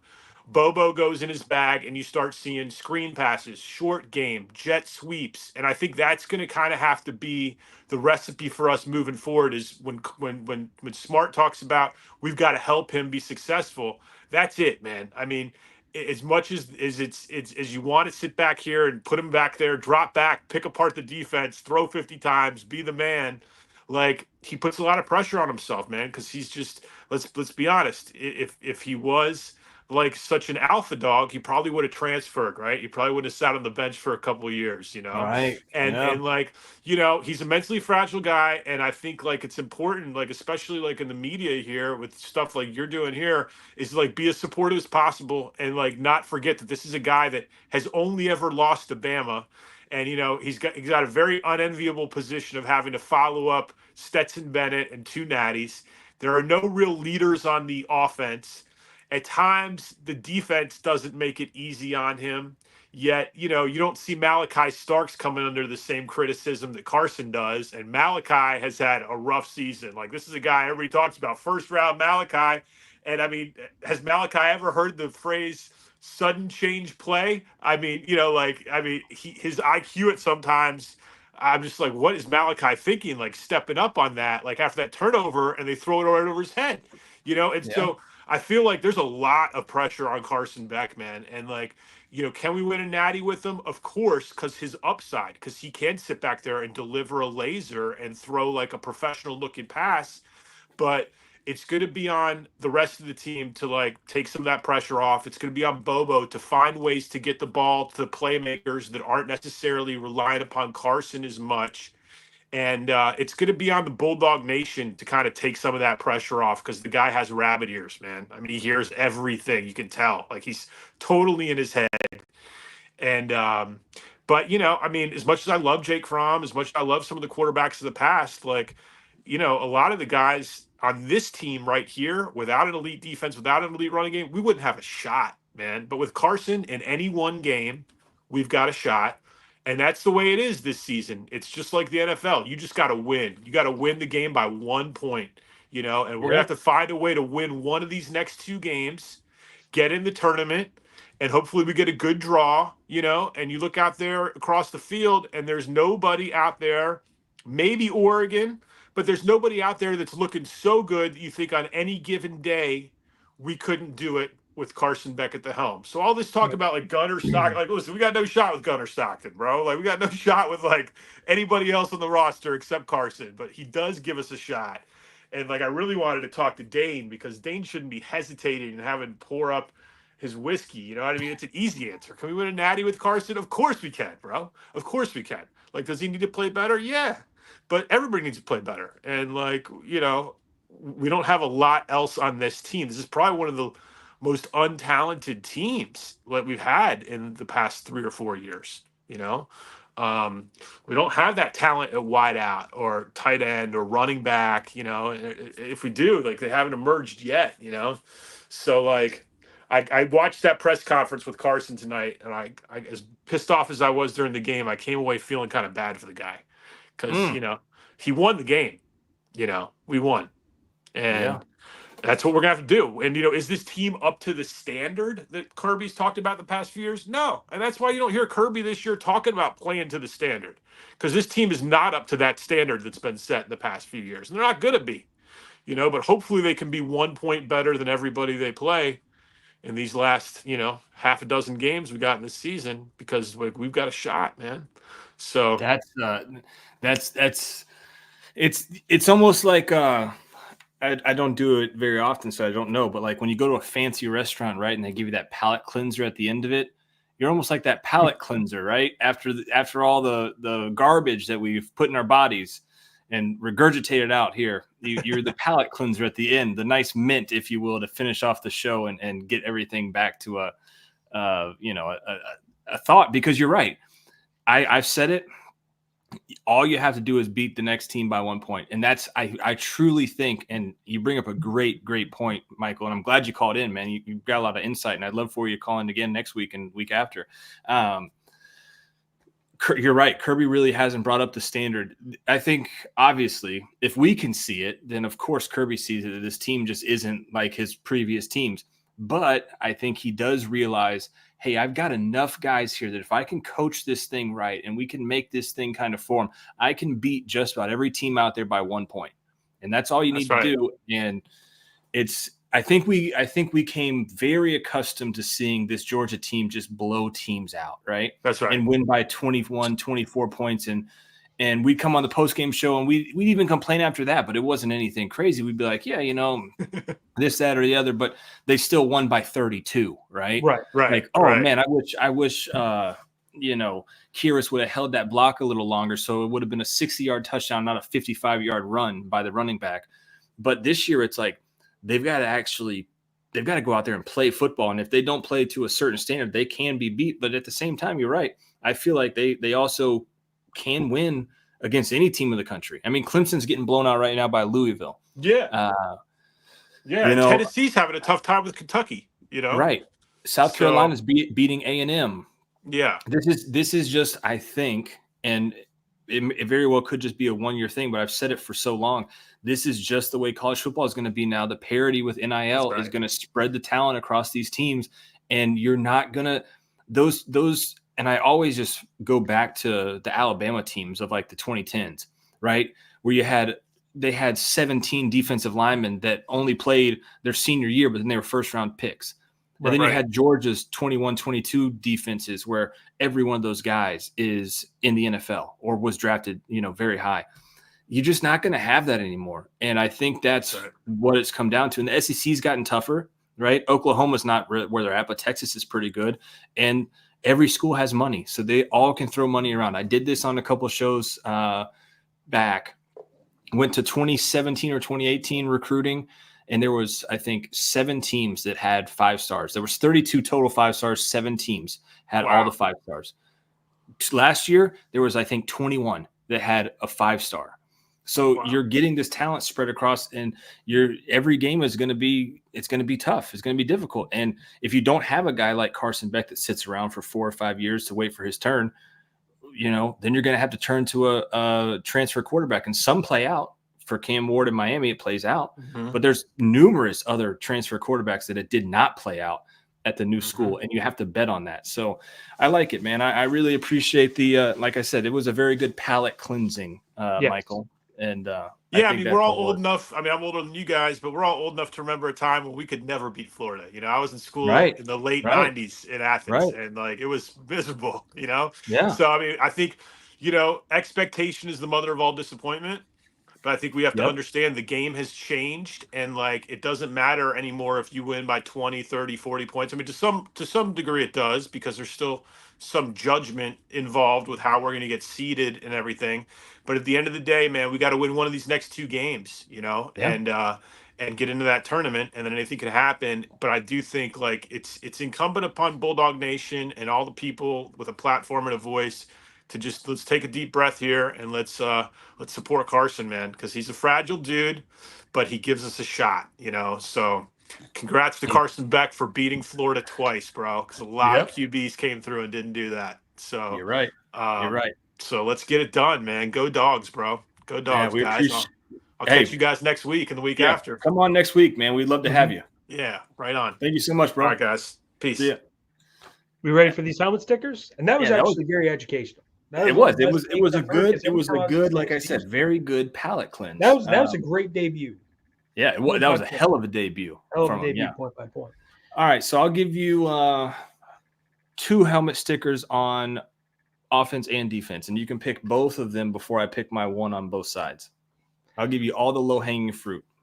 I'm gonna, with defense, I'm going to go Chaz Chambliss, number 1. I feel like Chaz Chambliss was just making plays. He had, at least I recall, 2 sacks. I don't know if they counted the one that was kind of like a chase sack on the edge. They gave him both. They gave him both. Oh, they gave him that one, because sometimes when you force someone out of bounds, they don't. That chase sack from him is probably his best play in a Georgia uniform. It is. I mean, he was relentless. Because there's been so many times, dude, where Chaz gets to the outside right there and he just doesn't take the right angle, and that quarterback either throws a pass away or gets by him. He took the perfect angle right there, got him out of bounds, got the sack. That's probably his best plays made in a Georgia uniform. So I will say Chaz Chambliss, also one thing I noticed whenever Chaz plays, the run defense is better. He just sets the edge. Oh yeah, he's your run defense guy for sure. And then I'm going to go. I'm going to give you one that I think is an obvious one on defense. So I'm going to go KJ Bolden, because I just think he was making plays all over the field. Now, we should have had a pick. He dropped it at the end of the game. Obviously, doesn't matter. But KJ Bolden just made plays, because early in the game with Lagway in there, he was coming up and making tackles. And to me, that's one of the things what I saw with the game plan.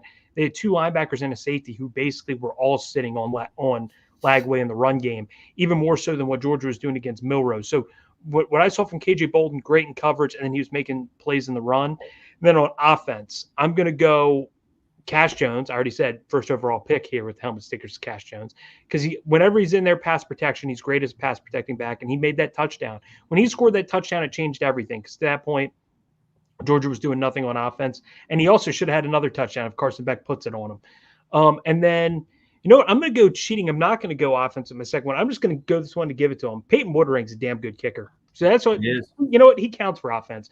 I'm going to go Peyton Woodring, because now, to me, whenever he's in there with college kickers, I'm not going to say that he's going to make every single kick, because I think he might have missed one long one this year. But whenever he's in there, more often than not, he's going to make a big kick. And most college kickers, you can't say that for, especially at Georgia and most of these other top SEC teams throughout the year. I remember when Saban had all those kickers at Alabama that were terrible. So, for Georgia to have a kicker like Peyton Woodring, very underrated. That's a great pick, because that was actually going to be my pick for offense. So you took that from me. That's okay. On defense, I will take Give me CJ Allen. He had the Yeah, pick. that's what I was going to give you. Yeah, I'll take CJ Allen. He also led the team in tackles, had 8, the pick, and then 2 quarterback hurries. Give me CJ on defense, and then on offense, oh man, give me Nate Frazier, because I don't know if coming into the game, I'll tell you this, I definitely don't think that they were expecting to run the ball 19 times with Nate Frazier. It just wasn't. It wasn't in the cards. But Etienne gets hurt. Nate has to come in, and he scores a touchdown. Averages 4.3. His longest was 11 yards. So it wasn't like he had one breakaway run in there. He had just solid, consistent, 4 to 5 yard runs. And, shout out to Nate Frazier. Now the Gator chomp and the slash, obviously, it's not what you want to see, but it's a freshman. What I did see, though, is a lot of guys going up to him that were older than him, showing that leadership, which we haven't seen a ton of that on the field or anything like that this year. So I like that. And then, that's going to be, I guess, you know what? I'll toss one more. Boom. I'll toss one more to Dom Lovett and give it to him. I thought you were going to give it to Bell. No, I liked Bell's his run there for 33. I liked it, and he had 4 for 50, so technically he had 83 yards of offense, but wasn't going to give it to Bell. Give it to Lovett. 7 receptions. Need to get him more involved. Have to. I think Lovett is. I think he's really good. I think he's being underutilized. We saw what he could do at Mizzou, and it's just so it's not like he can't do it. We've literally seen this man be a 1,000-yard receiver, and we have to see him get the ball more. William Carlin said, "Gary gets my sticker." Mr. Willie is that's how we're going to finish the show there. Guys, before you head out, man, please hit that like button. It helps us out a ton in the algorithm. Share with 2 of your friends. They don't have to watch the whole 3 hours, but if you just share with 2 of your friends, maybe get them to subscribe to the YouTube channel. We're over 47,000, Ben. We're over 47,000. Wow. The goal, if Georgia makes it far in the playoffs, I think we can hit 50 before the season ends. So that would be awesome. And we appreciate you. I know there's a ton of you guys that have stayed with us the entire time from when we first started the show until now. We've been going 3 hours. We will be back. Thank God, Ben. Next week is a 3:30 kick, baby. Thank God. Because if not, we'd be on here till 3 a.m. Well, I think, is the Tennessee game a night game? Have they announced it yet? Let's think. Tennessee won today, so even if Georgia loses, let's say even hypothetically, even if Georgia lost next week, it's going to be a top 10 matchup in a rivalry game. That's probably going to be ABC 7:30. Yeah, we're probably getting to 7:30 on that one, Benny. But it's good thing that if they didn't do the back-to-back Ole Miss Tennessee, because then that'd be brutal. Hey, thank God, because you would have had a 7:30 Ole Miss, 7:30 Tennessee. Then you get the 12:45 with UMass, who I don't know if anybody's going to watch the POS after that, but and then you get a 7:30 with Georgia Tech too. Isn't that on Friday? Yeah, it is a Friday game, and I actually like that. I understand some people are traditionalists. Oh, dude, I love the Black Friday game, and the Tennessee game's not over just yet, Ben. Not just yet. Kentucky just scored. It's 21-18 with 13 left, so Kentucky's got a chance. Kentucky got the ball. I don't know. You're asking too many questions. Let's go watch the game. There's 13 left in the game. I thought the game was over. No, there's 13 minutes left. We can still go watch the game. Guys, we appreciate you so much for sticking with us, and we will see you next Saturday. Ben, call your shot. Georgia winning the game? Yes, I will call they're going to win. Yeah, I'll say too, but it's going to be – I said early in the season, I said this was going to be the most fun game to watch if you're not a fan of Georgia or Ole Miss, because I think a lot of points are going to be scored.